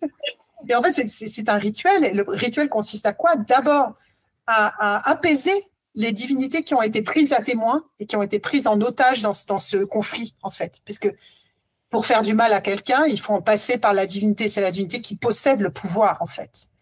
Donc, si tu arrives à la calmer, lui dire non, mais en fait, c'est un malentendu, tout ça, hop, on annule. Mais pour ça, il faut réussir à convaincre la divinité. La seule manière de convaincre la divinité, c'est un rituel. Le rituel, c'est des gestes, mais c'est aussi beaucoup d'offrandes. Parce que la meilleure manière de convaincre quelqu'un, c'est de bien la nourrir et de bien l'abreuver avec des bonnes boissons appétissantes, tout en essayant de la baratiner, en lui disant, allez, je t'en supplie, laisse-moi tranquille, annule tout ça, ça va bien aller. Donc ça, c'est une sorte de crise, une crise familiale, une crise domestique. La manière normale de régler une crise domestique, c'est le rituel. Et il faut payer à un expert pour régler ça. L'expert va savoir quel rituel utiliser et quelle divinité solliciter. Et puis quand c'est au niveau de l'État, c'est beaucoup plus compliqué parce que là, il y a le roi qui est partie prenante, donc ça c'est grave. Parce que si le roi est partie prenante, c'est le pays tout entier qui va souffrir. Donc la première chose à faire, c'est la divination. Il faut d'abord demander aux divinités qu'est-ce qui se passe exactement, quelle est la nature du problème, quelle est l'origine du problème, quelle est là où les divinités qui se sont mises en colère contre le roi. Parce que s'il y a un problème dans le pays, c'est forcément la faute du roi en fait. Le roi porte tout sur ses épaules, symboliquement. Et du coup, après, quand la divination a permis de déterminer la nature du problème et l'origine du problème et l'identité des divinités à apaiser, là, le rituel va prendre le relais pour essayer d'apaiser ces divinités, en fait. Il y a un travail d'enquête, en fait. C'est ça, voilà, exactement. Mais alors, c'est rigolo parce que ce que tu indiques, les malédictions, etc., bon, on retrouve ça, les ex-voto, voilà, en fait, on tombe dans la sorcellerie, un peu. Oui, tout à fait, et on a plein de textes. Alors, la sorcellerie a été interdite en pays hittite. On a un texte de loi qui remonte au XVIe siècle avant Jésus-Christ, qui dit les actes de sorcellerie sont interdits. C'est un cas pour le roi. C'est le roi rend la justice et dit tu peux être condamné à mort pour un acte de sorcellerie. Bon. Par contre, ce qu'on a, nous, c'est des tas de rituels pour contrecarrer un ensorcellement, en fait. Donc, pour annuler un ensorcellement, c'est un peu ce que j'étais en train de dire par rapport aux malédictions. Là, on en a plein, avec des techniques assez croustillantes, des histoires de piquets qu'on va enfoncer dans la terre, des petites figurines qu'on va habiller ou enrouler de fils de couleur, des tas de choses comme ça assez sympathiques. Et tout ça, en fait, c'est de l'anti-sorcellerie. Mais ce qui était intéressant, c'est quand on met le nez dedans, on réalise que l'expert rituel qui a été embauché pour annuler un ensorcellement, en fait, il est en train de refaire un rituel de sorcellerie à l'envers pour renvoyer la sorcellerie d'où elle vient, en quelque sorte, quoi. Et ça, c'est ça qui est génial. C'est vraiment un rituel miroir, en fait.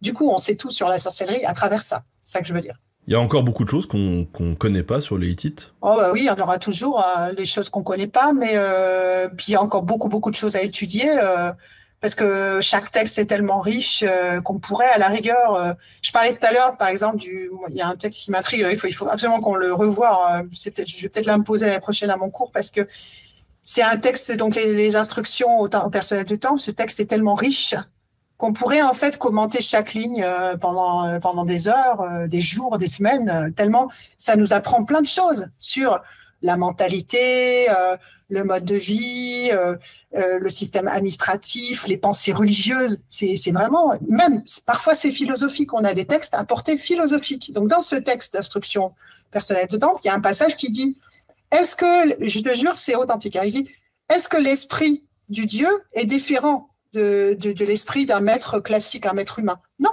il n'est pas différent, il est le même. Tu veux plaire à ton Dieu, tu fais comme si tu voulais plaire à ton maître humain.